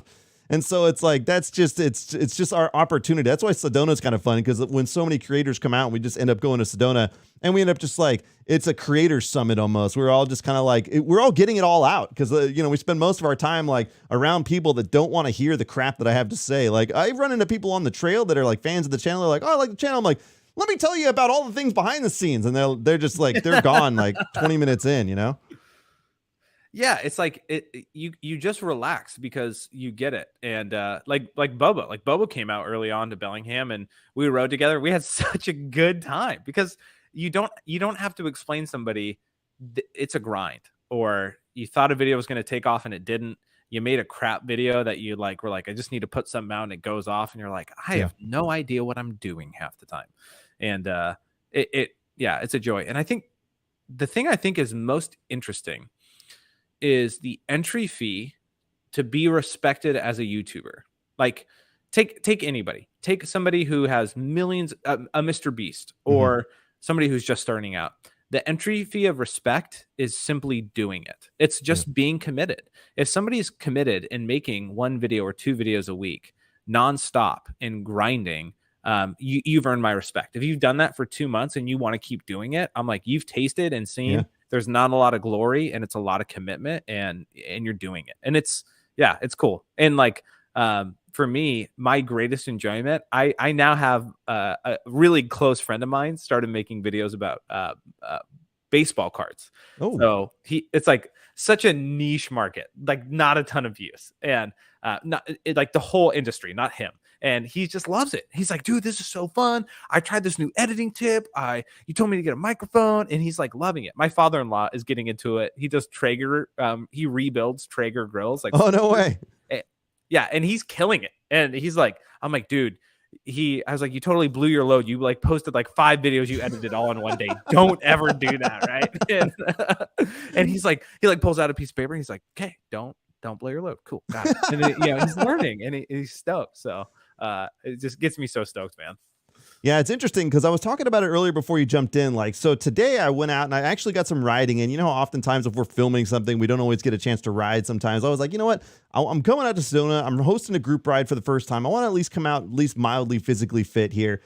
So anyways, I got some riding in, and then I went to go down to film this simple concept. The concept is like the 5 steps of climbing, or like, what would you say? Like, you know how like they have not the 5 phases. I got to come up with a good phrase for this, but like, just like the first, okay, like as an example, the first step is like when you roll up to the, God damn it, I'm just blurring. I got to look at my notes. The first is anticipation. Like you roll up to the climb and you're like, And then it's preparation, which is like downshifting, like, and then you're like, and then acceptance, like, okay. And then you climb and you start climbing, and then you have your confidence as you're climbing. You're like, I got this. And then you've got your doubt, like, maybe I don't have this. And then you've got your regret, like, what am I doing? And then you've got the fifth one, the final one is I've dubbed it as like, the final phase is like 200 feet of downhill is better than another 800 feet of climbing. So it just turns around and hauls ass down the hill and gets a little bit of downhill. Like it's all this stuff. But I was like the 5 elements of climb. I don't know. I'll think of a name for it. But I spent on the trail. This is going to be a 30-second video, like maybe less. Who knows? But like I spent an hour and a half moving the camera up and down. It's just so stupid because like I didn't even realize time was flying by. I was having fun with the camera angles. Like there's still a part of me that really likes the process, and it's certainly like way overproduced for what social media demands. But for some reason, I'm just here for it. Like I was just really into I was just having fun. Like, and I like those creative elements and that challenge. Like there's something about it that I enjoy in the back of my head. So it was like totally unnecessary, but it was fun. We talk about, you know, the people that like the process. They like, oh, I got a new mic. I want to like, you're always experimenting and trying to improve, or like, you know, there's always something to that. Today was no different. It was just like totally like unnecessary, but I had fun doing it, you know? Yeah, and that's self-motivation. And that's where I've had a ton of people like, hey, can I buy you a beer and pick your brain about YouTube? And like that, I'm like, key number one, if you are not self-motivated, if you don't have a baseline desire to make, you know, art, to make videos, to help people out, you will fail. You will give up. It will not be fun. Mm-hmm. And so for you, that shows to somebody like me is like, your baseline desire is, and I already know this about you, Joe, because your content is so high quality in the short form. And you're right. TikTok, you know, are there TikTokers who just like pull out their camera and like, hey, people say they can make money this way, let's go try it. And it's like super bad, right? But like yours, it's like people engage with it because it is high quality and the content's good. And it's like, it's your labor of love. And that's where, when you find that leads to success. I have never been surprised. I've never been the high quality production level guy, and I've never been the trail side guy, which is why people complain all the time. Why don't you post more trail riding videos? Why don't you do more like you used to do? It's like, because I have 2 growing kids at a busy job, and I actually enjoy riding bikes, and I'd rather take 3 hours to go for a ride with my friends instead of making a video. And for me, that's never been my goal, is to make the highest quality, put out the most videos, do this full time. And I come back to my original goals. Like, I just want to help people, or I want to connect with people, or I just want to be goofy. And that self-motivation is what fuels me. So yeah, you nailed it, man. And when you meet other people who have that, it's like, it's a breath of fresh air. It's like, yeah, dude, it's rad.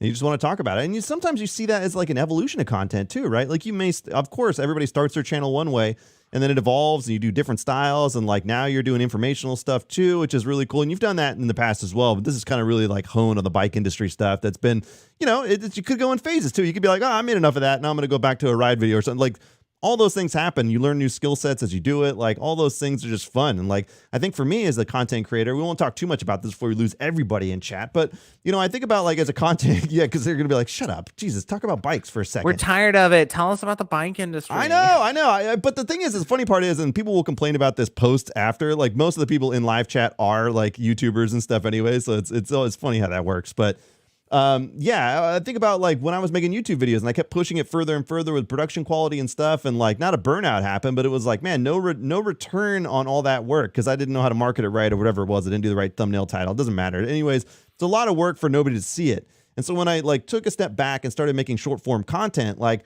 that desire came back to me. It was that like I was having fun again, doing something different and evolving my craft in such a way that it changed and it revamped the spark, and it was wildly successful, and it has continued to be, and it's something that really like drove motivation again. I was like, man, this is so cool, like a different skill set, learning, and now I can take what I've learned in short form and apply that to long form. You know, the tight editing, the quick cuts, like the really like don't lose people's attention. All that has to be honed to perfection in short form, and if you can translate that to long form, like you can see some good retention rates, which I've seen in some of the videos that I made recently. It's just time, man. It's all time. That's all it is. That's all, you know. Yeah, and that's where if you want to be successful on YouTube, you have to put in the effort. And so many, a handful of pro riders that I've talked to are like, you do YouTube. Everyone thinks it's so easy, but it's no joke. Like, you have to be fully committed. And I always feel honored when pro athletes say that. It's like, people think YouTube's easy. They think, oh yeah, you just have to be a little bit funny. It's like, go spend a day with Joe making a video about climbing, something nobody likes, right? Yeah. And yet you take the time to do it. Yeah. And that's, you know, coming full circle. It's like the other thing about riding with YouTubers people don't know is like when I was in Sedona, and Paul the punter, back when he made videos years ago, he's like, yeah, yo, this guy. we're going to go get Shane and we're going to surprise Joe from Trail Features again and make him do a double block. And I'm like, didn't you already do that? Isn't he not going to be so stupid? No, Joe, this is where you come in. And, you know, a guy joined us. And a guy joined us on the ride, and his name was Tim. He was friends with Shane and RC. And Paul's like, Tim, you're going to drop out. This is going to be so annoying. We're going to ride the same section multiple times. I'm telling you. And he was like, no, it's fine. It's fine. And then an hour later, he's like, I'm out of here. I can't do this anymore. And yeah, so like there is that part of that. It's like when people get it, when they understand and know what they're getting into, such a breath of fresh air. I know the benefits of not making ride videos now is stupendous. Like I don't have to carry around a GoPro really ever. I'm sure Bobo sees the tremendous benefit as well, because when he's shooting skit stuff, of course he's generally not riding. But when you go on rides, we're not strapped with the GoPro anymore. So that's kind of freeing in the sense that, like, I can't remember the last time I rode a GoPro. Now, I did bring a GoPro out today because I had an idea and that I want to film, but I forgot. What did I forget? I don't know what I forgot. Maybe I just forgot to shoot it. But I want to do one where, like, the mountain biker gets a virtual reality headset, and then the app or the game is the mountain biking game is so realistic. So he's, like, doing downhill, and he's, like, sweating, like, whoa, sick, dude. And then then he gets a flat tire and he's like, oh, bummer. And then he has to like pump it up, you know? And like the wife looks from the other room and all she sees is that it's like, I don't know how that's going to go with the audience, but like, I'm going to make it anyways. Dude, that's like, I feel like that would do well, because like there's so many things in mountain biking that's like, if somebody was doing this in VR, it would look so bad. Yeah. There you go, man. This is why you make all the big bucks, Joe. It's so realistic. Yeah, it's like, I don't know. Who knows? Yeah, who knows? We're all just winging it as we go. Sony asked a question, by the way, as we get back to some of the bike industry stuff. I know we're going to talk about it here and there, but Trail Monster wanted to know how much should he pay for an e-bike these days? Have you seen like much fluctuation on e-bikes? Because I feel like with the batteries and everything else, like that's got to be a lot more high cost for manufacturers. I could be totally wrong about that too. Yeah. E-bikes, here's my hot take on them. And again, being... I won't talk about my personal bias on what I believe about e-bikes. Sure. I'll just say like you can't deny the facts. They are so expensive to get into them with decent components, and they lose their value immensely more than a regular mountain bike. Oh, really? E-bikes. Oh man. If you look on the used market for e-bikes, especially right now, you can find crazy deals. I'm talking $3,000 for a YT decoy that costs $7,500. And the reason being is because e-bike technology isn't quite there yet. Oh, okay. I think what Transition just came out with, I think it's called the Relay, or the Repeater, whatever the new one is. It is a resistant crank, so when you pedal it, you don't hear it. If you've ever been next to an e-biker, you hear that. Oh yeah. And these new cranks, you don't even know there's an e-bike, and it's a smaller battery, and the weight of the bike, if you take the battery out, is near a normal bike. And so that to me is like, that makes sense, because then you're buying one bike, you take the battery out, you can use it anywhere, you put the battery in, you can use it on e-bike trails, and it's kind of the best of both worlds. So I think that they just introduced, I mean, they announced it a while ago, but it's just now available. I think that's going to be a game changer. But here's the thing, because every new motor that comes out is better, and this type of technology is continually coming out, it instantly makes anything before it obsolete. And so the price is at the floor, and the new stuff costs a ton of money. So all that to say, when it comes to buying a new e-bike, I would say anybody who wants an e-bike, and I say this about mountain bikes, don't buy new, buy used. Make sure you like it. Make sure you love it. Find something for half retail and ride the snot out of it. And then if you become obsessed, like I am, like you are, then go and find the one you actually want. And then you'll actually know what you're looking for, or you can build your own. I digress. So that's my 2 cents. Yeah, it's interesting what you mentioned about technology progressing, because the modern mountain bike, you know, even Jeff from Worldwide Cycler will say this, like the modern mountain bike, there's not much to improve anymore. It's kind of very, very incremental, small. The e-bikes, however, have a lot of room to move. This is why, obviously, that I assume manufacturers just putting tons of money into product development and all that stuff for these to just kind of improve them. Now, the downside I see to lightweight e-bikes, for example, is I'm riding this Forestall that I borrowed from Worldwide Cycling. The bike is really rad. It's designed as like a lightweight enduro e-bike.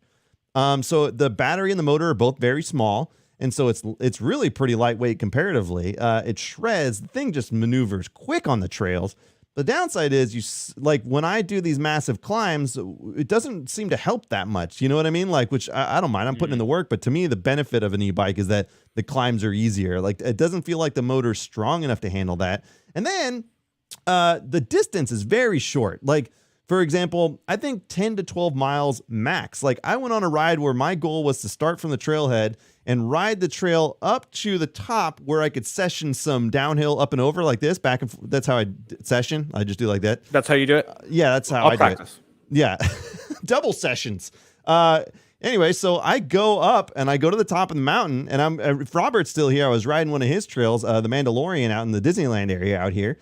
And I got to the top and I was like, I'm almost out of battery. Like I could only do the downhill and get back to the lot, and I was at 0%. I was like, that doesn't serve me any purpose whatsoever. Like it's really designed for like, if your neighborhood, now one of the things that we were in LA, there was like, you could go to the lot and you would go right up the hill and then down and then right up and down. And like, that was specific, but I don't really have anything like that here, like where we're at. So like, to me, it involves, 5 to 10 miles of riding in and out to get to the good stuff. Sometimes I was like, so it's kind of an interesting bike. Cause it's like, it's almost like the e-bike for people who don't like e-bikes, because it's like it's lightweight, it's all that stuff, but it doesn't have like the big adventure travel and distance capabilities that I would generally want it for. Like, you know what I mean? So that when you mention, I'm not sure what the situation is with the transition, but that's when you mention lightweight batteries, the more lightweight, they do come at a cost too, because you can't go very long on them. Yeah. And so did you feel like you didn't have that much pedal assist for your uphill? Yeah, like I put it in full turbo mode and I was going up steeps and I was like, man, I'm still struggling. Like I've ridden Santa Cruz Heckler. We did it in the Downeyville. We rented it and we were hauling ass up the hill. Like it was like, it felt great. Like it felt like the motor's only like 350 watts. So again, it's designed like that too. It's designed to just be a lightweight enduro style bike. So it's kind of like, yeah, it's interesting because as you get those smaller motors, that's one thing that suffers is like when those climbs don't seem as easy, which is, again, maybe it's the e-bike for people who don't like e-bikes, Yeah. And I have a friend who just bought an e-bike, and I asked him, why don't you wait for these new, lighter, more do-it-all e-bikes? And he goes, because all my friends have the more powerful ones, and that's what happens. So I'll just be honest, I'm not well-versed enough. I don't know. I still have never ridden a proper e-bike, and I don't plan to. I also haven't tried crack cocaine because I know I'll get addicted, so I'm not going to jump into the addiction. But you do have a point there. And here's the question though, does the added weight, everybody agrees, it changes the ride characteristics of the bike. But for the average person, it's the benefits all there. The issue that I see right now is that you have to all your friends have to ride e-bikes, or else it's pretty painful if your friends don't, because you go so slow, or reversely, your friends go too fast. And so that's the other thing that I think the prices have to come down in order for the average Joe, pun intended, to buy an e-bike and be able to keep up with their friends and not have, a cheaper version that doesn't have enough battery. So here's the other thing. Solid state batteries. I don't know if you've heard about the tech on these. You're a techie guy. It's like once we figure out solid state batteries, those are way smaller, way lighter, and can put those in things like e-bikes. That's when, if the price comes down, e-bikes will take off, because if you crap out halfway up the climb, you can keep going and have a normal bike ride. That there is like, that'll be the moneymaker. Yeah, that's totally true. Now, like while we're on the topic, it's interesting because we go to Downeyville, I'll rent, say like we do a whole weekend out in Downeyville, we'll rent an e-bike for a big backcountry adventure where we're doing like 6,500, 7,000 feet of climbing over 35 miles. It's this grand adventure. It's so fun. Like the trail starts up like this right off the bat. So like, it's so beneficial and so fun. Like it's just such a different experience. And that really comes together for me. And then I took that same bike on the traditional Downeyville downhill and I didn't like it. Like it was too heavy. It didn't feel as fun on the traditional downhill. So like there's certainly, it was because of the Santa Cruz Heckler. It was a heavy one. It was a big dog, right?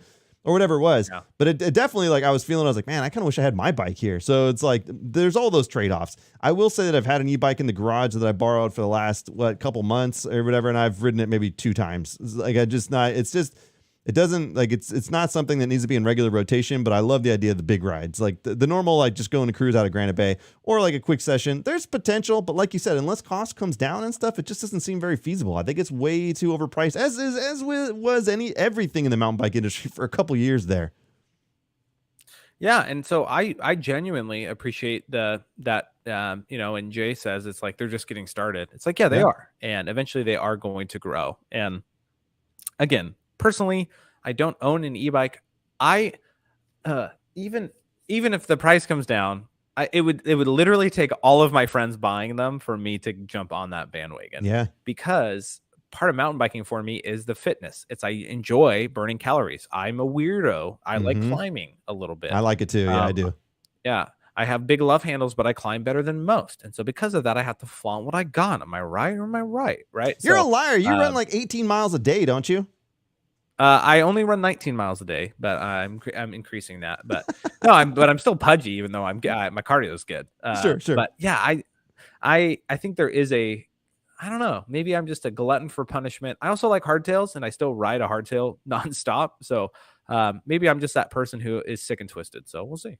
I'm pretty sure Robert just bought a new hardtail, despite the fact that he sold his hardtail. He's come back into the fray. I don't know the whole story, but I think he posted a picture on Instagram. He's in chat right now. You could tell us.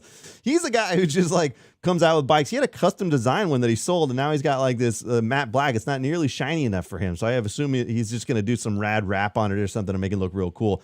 I can't tell you the last time I rode a hardtail. And I also can't tell you why I would need 4 bikes in my stable. I've got one, and I've always had that. Like, I just can't even fathom it. Like, when you need like a hardtail, oh, by the way, the guys at Worldwide Cycler, you gave me all kinds of shit for the way I refer to like how high travel, low travel versus like the suspension. They just rip me apart on it. I say low travel bike, but it should be something else. Short travel. Yeah, they ripped me apart. It was pretty good, but it just shows that I don't know what the hell I'm talking about. I still say low and high travel. It doesn't make any sense. Short travel and short travel and long travel is what I should be saying, correct? Yeah, exactly. Yeah, short, mid, high, or no. Now you're getting me to say, dang it. Long travel. Yeah. Long travel and mid. Okay, well, anyways, the debate could go on and on for centuries, but like. One thing I like the idea of a gravel bike, like I think it's funny to me too, because it's like it's a road bike basically, but like they just ride. I don't understand the core principles. It's got curvy bars, right? It's still a road bike, kind of, isn't it? Just bigger tires. Is that the idea? I mean, that's why I have a gravel bike. So yeah, and if you ask an actual aficionado, they'd be like, "How dare you? No, it's not a road bike." I'm like, well, it has drop bars, it has skinny tires, and it only has one chainring up front, but I don't even use 2, so I'm fine. Yeah. I just can't think of a scenario where like I would go gravel bike versus mountain bike. And maybe it's because, again, when we talk about how limited my time is, like when I'm lucky to get 1 or 2 days a week to ride. It's like, man, those choices, like, I don't know where you go ride it versus where you normally ride it. Is the idea to just have like the trail feel gnarlier underneath, or like, where do you ride the gravel bike? I think that was part of the marketing when they first really took off, and they're big now, is that, hey, get a gravel bike, not a road bike, and not a mountain bike, because it's more efficient. You can ride it on gravel or dirt roads. And so for mountain bikers, it was like, hey, remember when you were on a green trail or a blue trail and you're like, this is gnarly, you get that back. And then you're not as high a risk. For me, the reason I have a gravel bike is literally situations. Well, and I was going to say, it used to be when I only had an hour, I could just jump on my gravel bike from my house and like go on some like dinky trails and have a good time. Now I realized I can actually make it to Galbraith in an hour and back. And so I'll do that instead on my mountain bike. But for me, it's when I travel to places that I can't mountain bike in the summer, like they just don't have mountain bike trails available. I'll bring the gravel bike. That way I can keep my cycling fitness up. And and when I join lane people who road bike, I bring my gravel bike, and they always laugh at me. They're like, good luck keeping up. And then I don't, and I die. So there you go. I'm still convinced I'm going to be seeing Adam from Revel and some of the other guys out there. I'm going to talk to him about getting me a gravel bike to borrow around for a little bit or take. I don't know. I would give it a shot somewhere. I've got like a hybrid bike that I would use to commute to work, and it's like an old Specialized. I didn't realize, by the way, because I wasn't into bikes when I bought all these bikes. I might have gone to Mike's Bikes or something. My dad got me a bike from the shop. Every single bike in my garage was Specialized. I didn't know that, like, until like I was like looking one day, I was like, wait a minute. Like it's all like my wife's like bike, my bike, the kids' bikes, they were all Specialized. I was like, how did that happen? I didn't even purposely buy all Specialized bikes. I don't know when this happened. So it was like the Yeti and then a garage full of Specialized bikes. So I don't know. I don't even know what happened. Specialized and Trek had a corner on the market for a long time, and there was other smaller companies, but like think about Yeti, think about Transition, like all these bikes, like they didn't really, maybe they did have a presence, and I'm just an idiot, but their presence wasn't what it is today. And so yeah, Specialized was it, man. My first bike was like a Trek. My dad bought it, and he had a Specialized. I made a video on my dad's old 90s Specialized. I took it off normal trails. It was terrifying. It was really fun.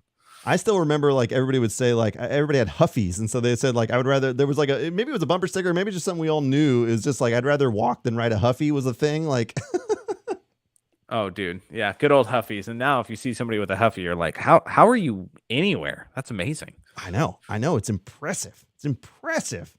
By the way, in chat, because I don't want to hold Josh hostage all night long. It's a Saturday night. We've all got busy things to do, but in chat, this is your opportunity. While he's here, if you guys want to ask questions, put them in chat. We'll answer them. We're just going to go through it, and we're hanging out for a little bit longer, but I want to give you guys the opportunity in case we missed it earlier, because we just chit chat. And so if anybody in chat's got questions for Josh, I think he can see them. I can see them, but we'll just throw them out there and we can just do, some random little things here. I don't see any questions specifically at the moment, but there you go. Jay says bikes, or what did you say? Gravel bike in Napa, because if a drunk driver tries to hit or run off the road, you have to bike you can MTB survive on. Oh, okay, yeah, because you can get off the road. That's a good point. Yeah, he has a good point. Okay, I'll phrase a question that I hope people would ask, because it's the question I'm asking. Okay, is should I buy a new bike right now or should I wait? And that's a question that like I continually have. And literally Transition coming out with this new Smuggler, I'm like, I want to buy it, but I really should wait. And I would highly encourage people, give it some time, because I think companies like Transition are not going to sell through the stock that they ordered for their initial launches. I think the prices for their specs are way too high, and I think they're going to get creative. And so I would tell somebody, if your bike is, I would put a blanket. If your bike is a 2018 or 2017 and newer, keep running it. And as, is it Jeff from Worldwide Cyclery? Is that his name? Yep. I always forget. I feel bad. But like he nailed it. It's like since boost spacing on hubs, since 1x drivetrains, better suspension, you really can ride a hardtail for much longer than people do. And it just makes me roll my eyes when people are like, I need a full suspension. I was like, you're riding green trails. No, you don't. I take my hardtail on double blacks and I'm fine. I'm not fine. I'm crying on the inside. But anyway, I would highly encourage people, wait and see. Companies have to get creative. So there you go. Now we have some more questions, hopefully. Okay, perfect. So Seth, he spells it with an E, so he's Leet. If you could ride any bike company you wanted, who would it be? Is that to me, or I'll ask you that first? You take it first, then I'll take it. You take it first, because you're the guest. All right. Wait, I keep pointing the wrong direction. I'm going to point this way. There you go. Okay, go ahead. There you go. Yeah. If I could ride any bike company, what would it be? I'll phrase this question this way. I can ride any bike company I want. I'm not sponsored. I don't have any affiliation. So I ride the bikes I want to. And if I didn't have a bone to pick with how much they cost, the one company I am a total fanboy, and if you watch any of my channel, you'll know, Evil Bikes. I love their rear suspension platform. I love their bikes. All the bikes I've owned that are Evils are the best bikes I've ever ridden. I just gush over them. My only concern is they're very expensive, and I'd rather find a good deal. So there you go, Evil. What about you? So that's a good question. So like, honestly, it turns out Revel turns out to be the one that I'm riding right now. That's actually like, I'm not sponsored by them or anything either. By the way, they let me borrow a bike for a little while, so I've got no affiliation whatsoever. Probably one of the best bikes I've ever owned. I love Transition a lot too. Like when I was out there hanging out at the Outpost, like they were super helpful to me. I brought the Yeti out there and they were like, I was like, something's wrong with this thing. And they spent a lot of time looking at it. They were very helpful. The mechanics were really cool, but the bikes are beautiful. I really like them as well. Man, the benefit that we have right now is that all these bike companies are making incredible products. Like, I don't know that anybody's making bad bikes, really. Like, it's just purely subjective based on looks, or I always say like personal experience. For example, like if you've ridden Santa Cruz, like Biker loves Santa Cruz, like what if you had a warranty claim? They took care of you. They handled it. Like they really, as a customer service element, like you already know that it's time tested and proven. You might just stick with that brand forever. So it's like, there's a lot of benefits to work with one company versus the other, or ride for one versus the other, but there's so much cool stuff out there now that it's pretty rad. Yeah, so I would say that, like, I've been just super advantageous that I've got this Revel in my hands right now. But like you said, we could kind of ride whatever we want, and there's probably stuff out there I don't even know about. But yeah, I would say those two are both really rad. And anyways, so that's that question. What do we got? Steve says, when is Galbraith going to allow e-bikes? They don't allow e-bikes? No, they don't currently. And if you've listened to their news updates, the reform's coming so that they're going to allow class 1, which is again non-throttled, under max of 20 or 25 miles an hour. It's coming. And honestly, right now they allow them. Everybody's out there on them. So go ride your e-bikes on Galbraith. You didn't hear it from me. Allegedly, nobody cares if you do. So that's my formal statement. I guarantee you when I was out there, I saw e-bikers for sure. I didn't even realize you couldn't have e-bikes. I almost certainly saw e-bikers out there. So there's no way anybody's enforcing it. It's no way. It's 50-50. It's 50-50, man. Every other person's on it. I honestly haven't seen any trail systems enforce the e-bike rules anywhere. Now, I wouldn't break it just because I'm conscientious, especially somebody who kind of like is representative of the community to a certain degree. I kind of like have to be, not that anybody cares, but I purposely try to be a little bit more careful because like, you know, as content creators, like we've got enough stuff for people to talk shit to us about. Like, I don't need to like give them more fuel for the fire. All right. You know what I mean? Yeah. Okay. There's some good questions. Yeah. Okay. What do we got here? What does Josh think about urban MTB? I think it's cool, man. I mean, it's not that engaging for YouTube content, but it's fun to do. Go ride your mountain bike in the city. It's cool. Robert says, I think Josh should shame Calirado about his e-bike climbs in Downeyville because he climbed it on a hardtail. Wait, you climbed the traditional Downeyville downhill on a hardtail? We didn't go up the traditional downhill, but we did climb up instead of shuttle. And it was gnats everywhere. I realized I never made a video of that, but I have all the footage. That was such a good day, and it was a terrible day all at the same time. It was great fun. To be fair, Robert, I rode the North Yuba Trail, so it was like the opposite side. It wasn't the traditional downhill, so it was like the other side. Then we did all the North Yuba, then we crossed the road, and then we did a massive ascent on the other side. It ended up being like 35 miles with almost 7,000 feet of climbing in the course of a day. It was different than the traditional downhill, Robert. All right, take it easy. All right, let's get caught up here. All right, best grips. Justin wants to know the best grips. Thoughts? Oh, dude, I've tried them all. I am the guy who I literally, every time I go in the bike shop and I see a grip I haven't used, I buy it and then I try it out. So top grips. One, I already know what number 1 is. I think I know what number 2 is, and number 3. So going in order, 3, I would say the 1-up grips are pretty good. They're not bad. My second favorite grip is the ODI Elite Pro grips. That's what's on most of my bikes. But the number 1 grip that absolutely nailed it is the Trail 1 grips, man. Jeff from Worldwide Cyclery, he killed it on those. I really like them. I got to hang out with Liam down there when I was at a Worldwide Cyclery. I was on their podcast. I don't know if you know because I'm big time. But anyways, let's just get back on track. So they started putting him in charge of development and stuff and all that stuff. So they're working on a prototype second grip that they showed me. And then also like he's now kind of, I was talking about the design process a little bit, and it's so cool how many iterations they went through and all that stuff. It's just, you don't realize. And that's one thing that fascinates me too. That's one of the reasons why I want to talk to you tonight about the bike industry stuff. It's like those little behind the scenes things of product development and whatever else that like, you don't realize how many iterations of like this lens cap they went through to get the perfect one. You know, like those little things, there's somebody in a department with 80 of them. Like, all right, this one doesn't feel right. Like, so it's the same process. So it's cool to see, like, I'm a big fan of the Trail 1 as well. Not because Brian paid me to say that, but because I'm really enjoying them. I've got the handlebars and everything else too, but all right, so that's a glowing endorsement from both of us. I like that. Yeah, Brian pays me like $200 every time I say something good about them. I'm surprised you're not on that bankroll. You'll get there, bud. Damn it! I'm riding with a Monday. I'm gonna find out about this. All right, you tell him. Only Sins MTB says, Josh, the age-old question: carbon or aluminum? Whatever is cheaper. Both are so good now. If I find a really good deal on a carbon bike, I'll buy it, like a carbon frame. That's my current Transition Sentinel. But yeah, honestly, they're all so good. So I would say it doesn't matter. If you're trying to save money, go aluminum. If you want to flex or you find a good deal, go carbon. Yep, best answer I could give. That's probably the same answer I'd give too. So no point in double answering. Chris says, do you think there will be a time when you get sick of attention YouTube brings you? A few years ago, Seth made a video where he was at a fest and hiding from the public because of it. Was he really? Yeah, that was Sea Otter. It was probably right before COVID, and it was Wow. like him versus Blake on how they could get across. I don't.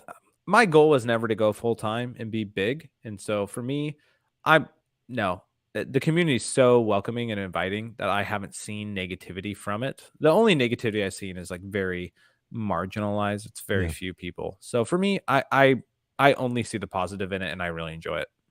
I always joking around about the idea that I'm in it for the attention, which is true, but also like it's again, we talked about it earlier. It's about the personal push. I enjoy making content, and like I'm fortunate enough to be able to do it on my own terms. Even the product stuff that I've worked with, like paid endorsements and stuff like that, it's still been a Calirado Kid video. Like it's not, I've never been forced to make what I don't want to make. I can make it on the time that I want to make it. And so like, to me, like we talked about today, I was out on the trail for an hour and a half filming this stupid 30-second thing that nobody's going to know how long it took me to do this thing.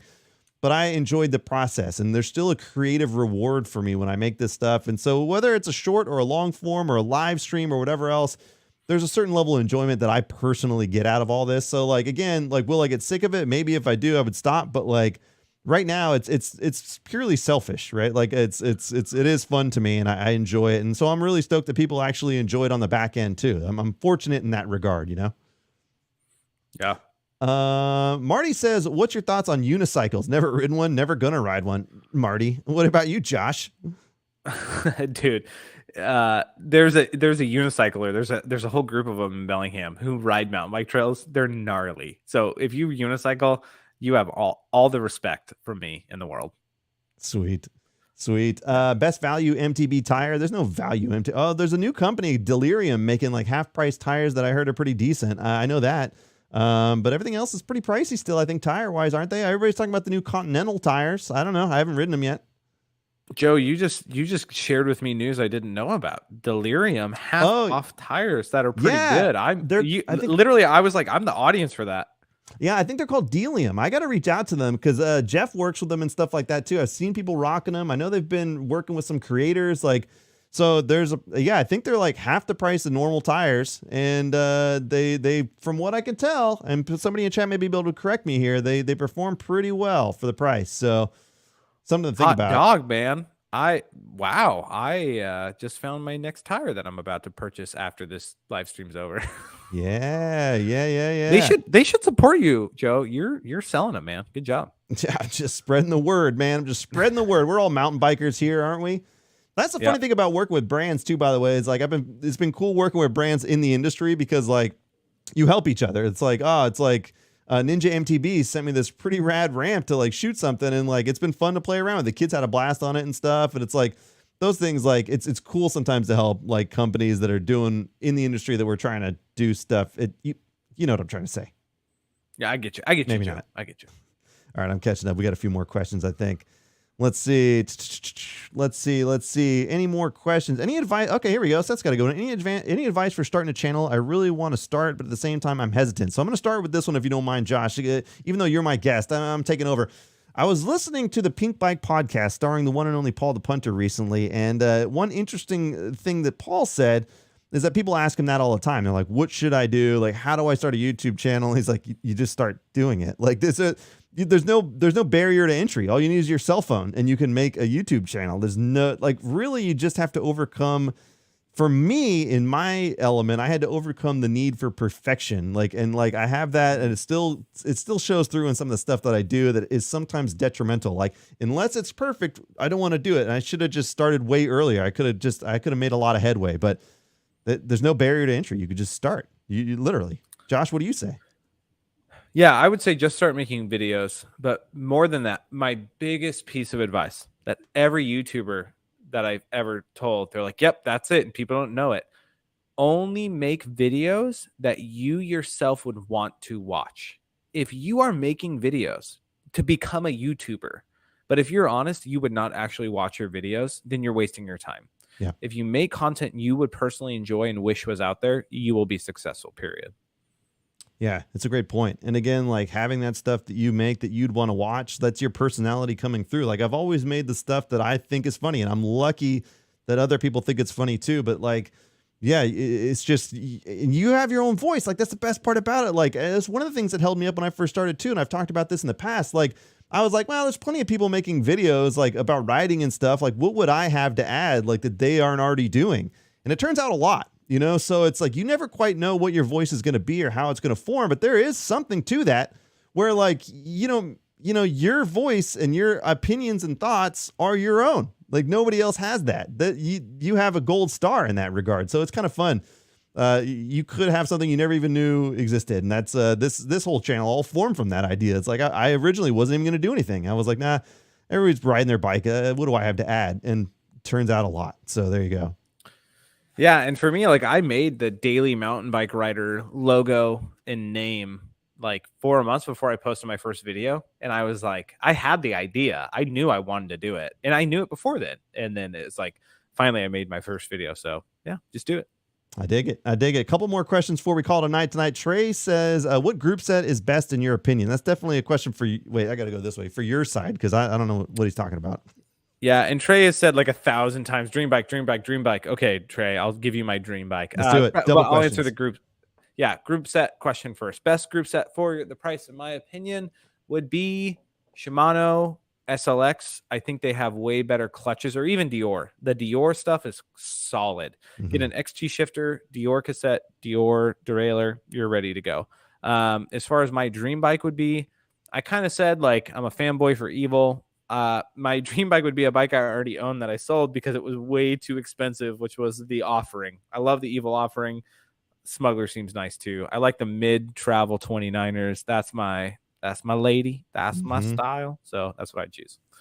I will say, like, riding the Rascal, the Rebel Rascal, which is a 130/140, has been stupendous. Like, it's the perfect bike for this area. We have chunk, but not a lot. Like, it just crushes everything. It feels really capable. So it's like the 130/140 is probably probably the perfect bike for everybody as like a starting point, I would think. Like, maybe I shouldn't generalize like that, but like it'll pretty much handle most things, and it's pretty damn capable. So I've been having fun on that. I think I'm in the same vein as you. Like, that might be the sweet spot for me too. Well, and in this new release of the Smuggler, the marketing was like the best amount of travel, like for most people to ride most trails. And it's like, that's it. It's like it really is truly like if you want to do it all bike, a 140mm travel front and rear, you'll be set or about that. If I worked at a bike shop and somebody came in and said, hey, I want to get into mountain biking, my friends all like mountain biking, what should I buy? It would be somewhere in that range. It'd be like, hey, this 130/140 or whatever else is probably the greatest starting point you could have. Like, it's got enough travel. If you hit the chunk, it'll handle it fine. Like, it's just that sweet spot. I've never ridden a downhill bike. I've never ridden like a XC specific bike, like a 110 travel or something. Like, I've never gone to those far ends of the spectrum, and I don't know that I ever need to. I just don't like specialize in those sports. Like, if you're an XC racer, that makes a lot of sense. You know what I mean? Like, but if I'm just a normal rider, like I don't think I have the money to invest in all that. So it's like having that bike in the middle is like kind of the sweet spot, I think. Yeah, and I've tried a downhill bike for just a little bit and a cross country bike for a little bit, and again, that is for very, very specialized use. No pun intended with specialized. Like, you figure out what works, and the trail bike, you can take it to Whistler and you can go on lame cross country trails, super lame ones, and you'll have a good time. Mm-hmm. Dude, so speaking of Whistler real quick, when I went out there, I rode my Yeti. It felt amazing out there. It was so fun. Like, it was just the best time of my life. That bike is so beat up still. It's sitting in the garage. I haven't touched it. Like, I screwed up everything on that bike. And then, like, I made a video where I was doing the spokes, and I was tightening the spokes and stuff. Oh, the wheel looks like this now. It's like this. So I got now that I got the Rebel, I've been meaning to like get that bike all dialed in and really just fully operational again, because I had the wireless shifting, and I was also noticing that when I was shifting, I was like, something's wrong here. And I looked at the app. You know, here you have the app. Let me bring the phone out so I have an actual prop. I looked at the app. Wait, bring it. I looked at the app and it was like, oh, you're in gear 3, and I was like, but I'm all the way into the cog. What's going on here? Like, the cassette's all the way. I'm over.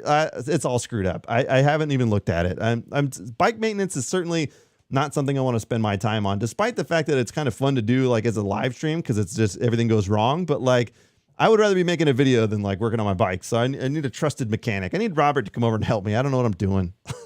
Yeah, right. Robert's a great mechanic if he actually puts the effort in. I love Robert. But yeah, never do live stream bike maintenance. I've tried that way too many times that it just becomes a live stream because I'm like, I can't actually do this now. I need to focus more. Yeah, you can't. It's almost impossible because if you're trying to entertain, which is kind of what I do during my live streams, the idea of like putting on a chain was like I tried to do that here once. It just turned into a mess. Like people are like, you have to size the chain appropriately, right? I'm like, what? I thought you just buy the chain and put it on. Like, so it was comic gold. But yeah, the idea of trying to achieve something on a live stream is sometimes very hard because, especially if you're trying to hold a conversation, it's doable, but it's a different level and it's a different element of entertainment that I'm going for, That's all I'm saying. I can't believe you put a chain on without properly sizing it. That's hilarious. Well, dude. I tried to, but then chat came in late in the game and was like, hey, you're not supposed to do that, stupid. And I was like, oh, okay. Yeah, it's just like, oh, I was gonna say like shift to the highest or the hardest cog, and like your chain will be like a it's sheer buffoonery 80% of the time. Maybe 97% of the time. Let's be honest here. Anyways, Josh, I do want to thank you for coming on. I know it's kind of a Saturday night. It's kind of random. I just text you on a random day, but I was like, this will be fun. I wanted to talk to you about some of the videos you're making. And to me, it's an interesting topic.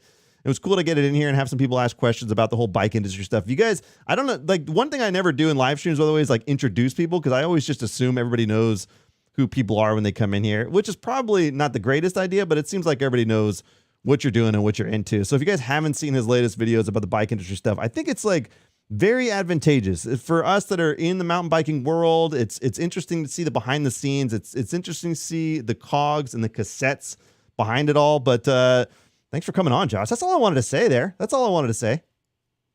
Joe, thanks for having me. And yeah, man, it's a great time. And I definitely will be back Saturday nights. I'm a dad, so this is the highlight of my year, man. I'm gonna go down and be like, remember when I was young, I went on the Calirado Kid and Joe had a beautiful mustache.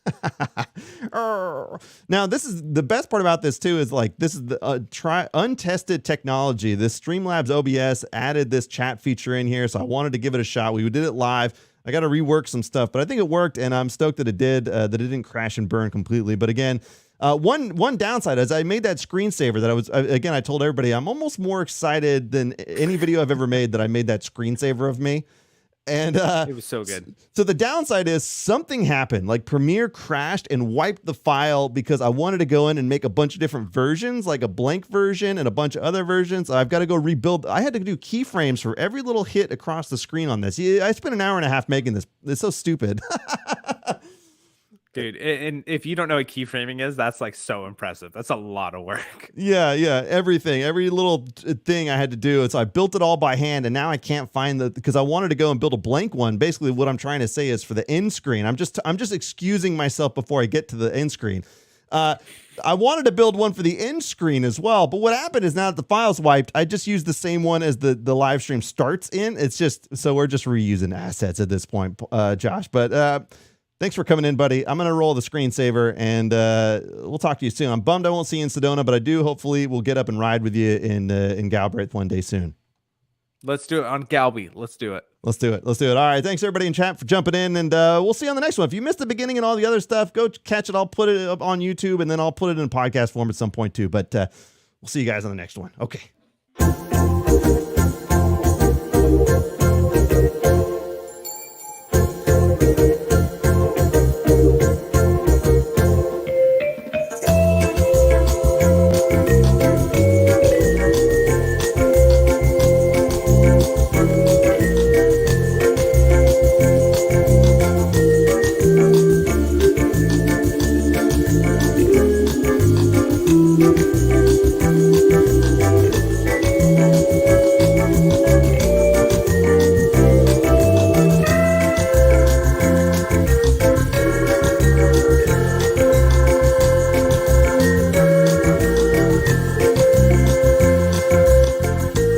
It's me. I'm back. Sorry, I forgot to mention, if you guys are going to the Sedona Mountain Bike Festival and you want to ride with me, the Calirado Kid, we're going to be doing a group ride on Saturday at 1 o'clock. Meet at the Trail Monos tent. I'm pretty stoked on that. It's really advantageous in a way because it is the first group ride, official group ride ever for the Calirado Kid, and it's going to happen in Sedona. Now, there's two positives to this being the first ever. One, I can if like 3 people show up, I could say it is the most trafficked Calirado Kid group ride in history, you know? And so like basically no matter what, it's going to be like the greatest turnout for a Calirado Kid group ride in history. So that's marketable on one side or the other. You could just market that however I want.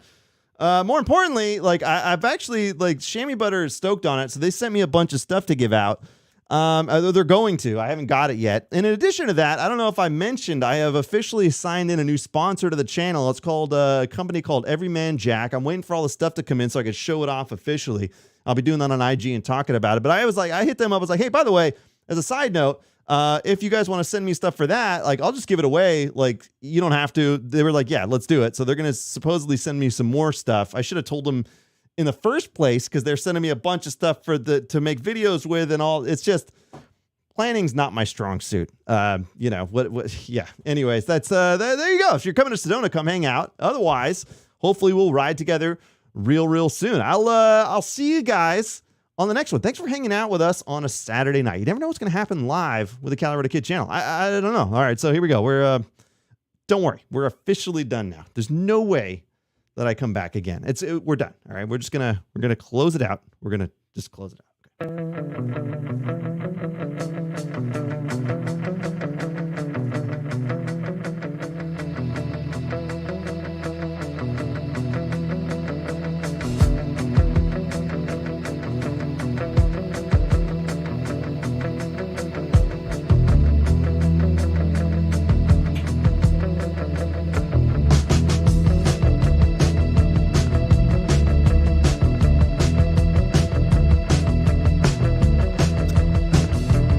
Okay. Okay, I lied. I'm back. Okay, so look, somebody in chat was saying earlier, because I had the idea for like an Oculus, like a VR. I don't need this. What do I need this for? Somebody had the idea for like doing it like a VR. I had the idea for doing a VR video, and they're like, you should rent an Oculus. Well, it turns out I already got one. I just never use a thing. It's just totally covered in cobwebs and stuff. But yeah, I got an Oculus, so if I want to film a VR thing, I could totally do it. All right, I'm just saying. All I need, you know what? I was going to shoot it today, but I forgot the little hand pump to make the bit real. It's in my garage somewhere. So maybe sometime soon we'll film it. Okay. So we're done for sure. Yeah, we're done for sure. Okay. This time we're done. Okay.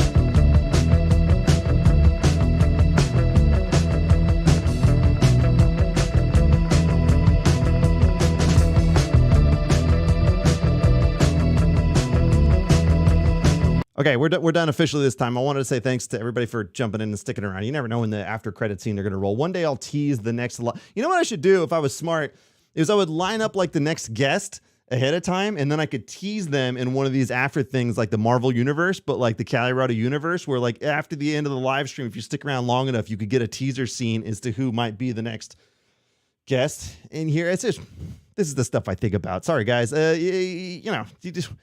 What are you going to do? All right, we'll see you guys on the next one. When is the Trailhead Troopers coming back? I made that video for Instagram, and I've got a whole video scripted out. I just need time to film it. But don't worry, it's coming sooner, hopefully, rather than later. I got to get it together, man. It's just time. All of it is just time management. I was out today, and I rode like a maniac, and it was so fun to just get on the bike and do a challenging ride. I haven't done that because I always just kind of go do a quick lap so I can film some stuff.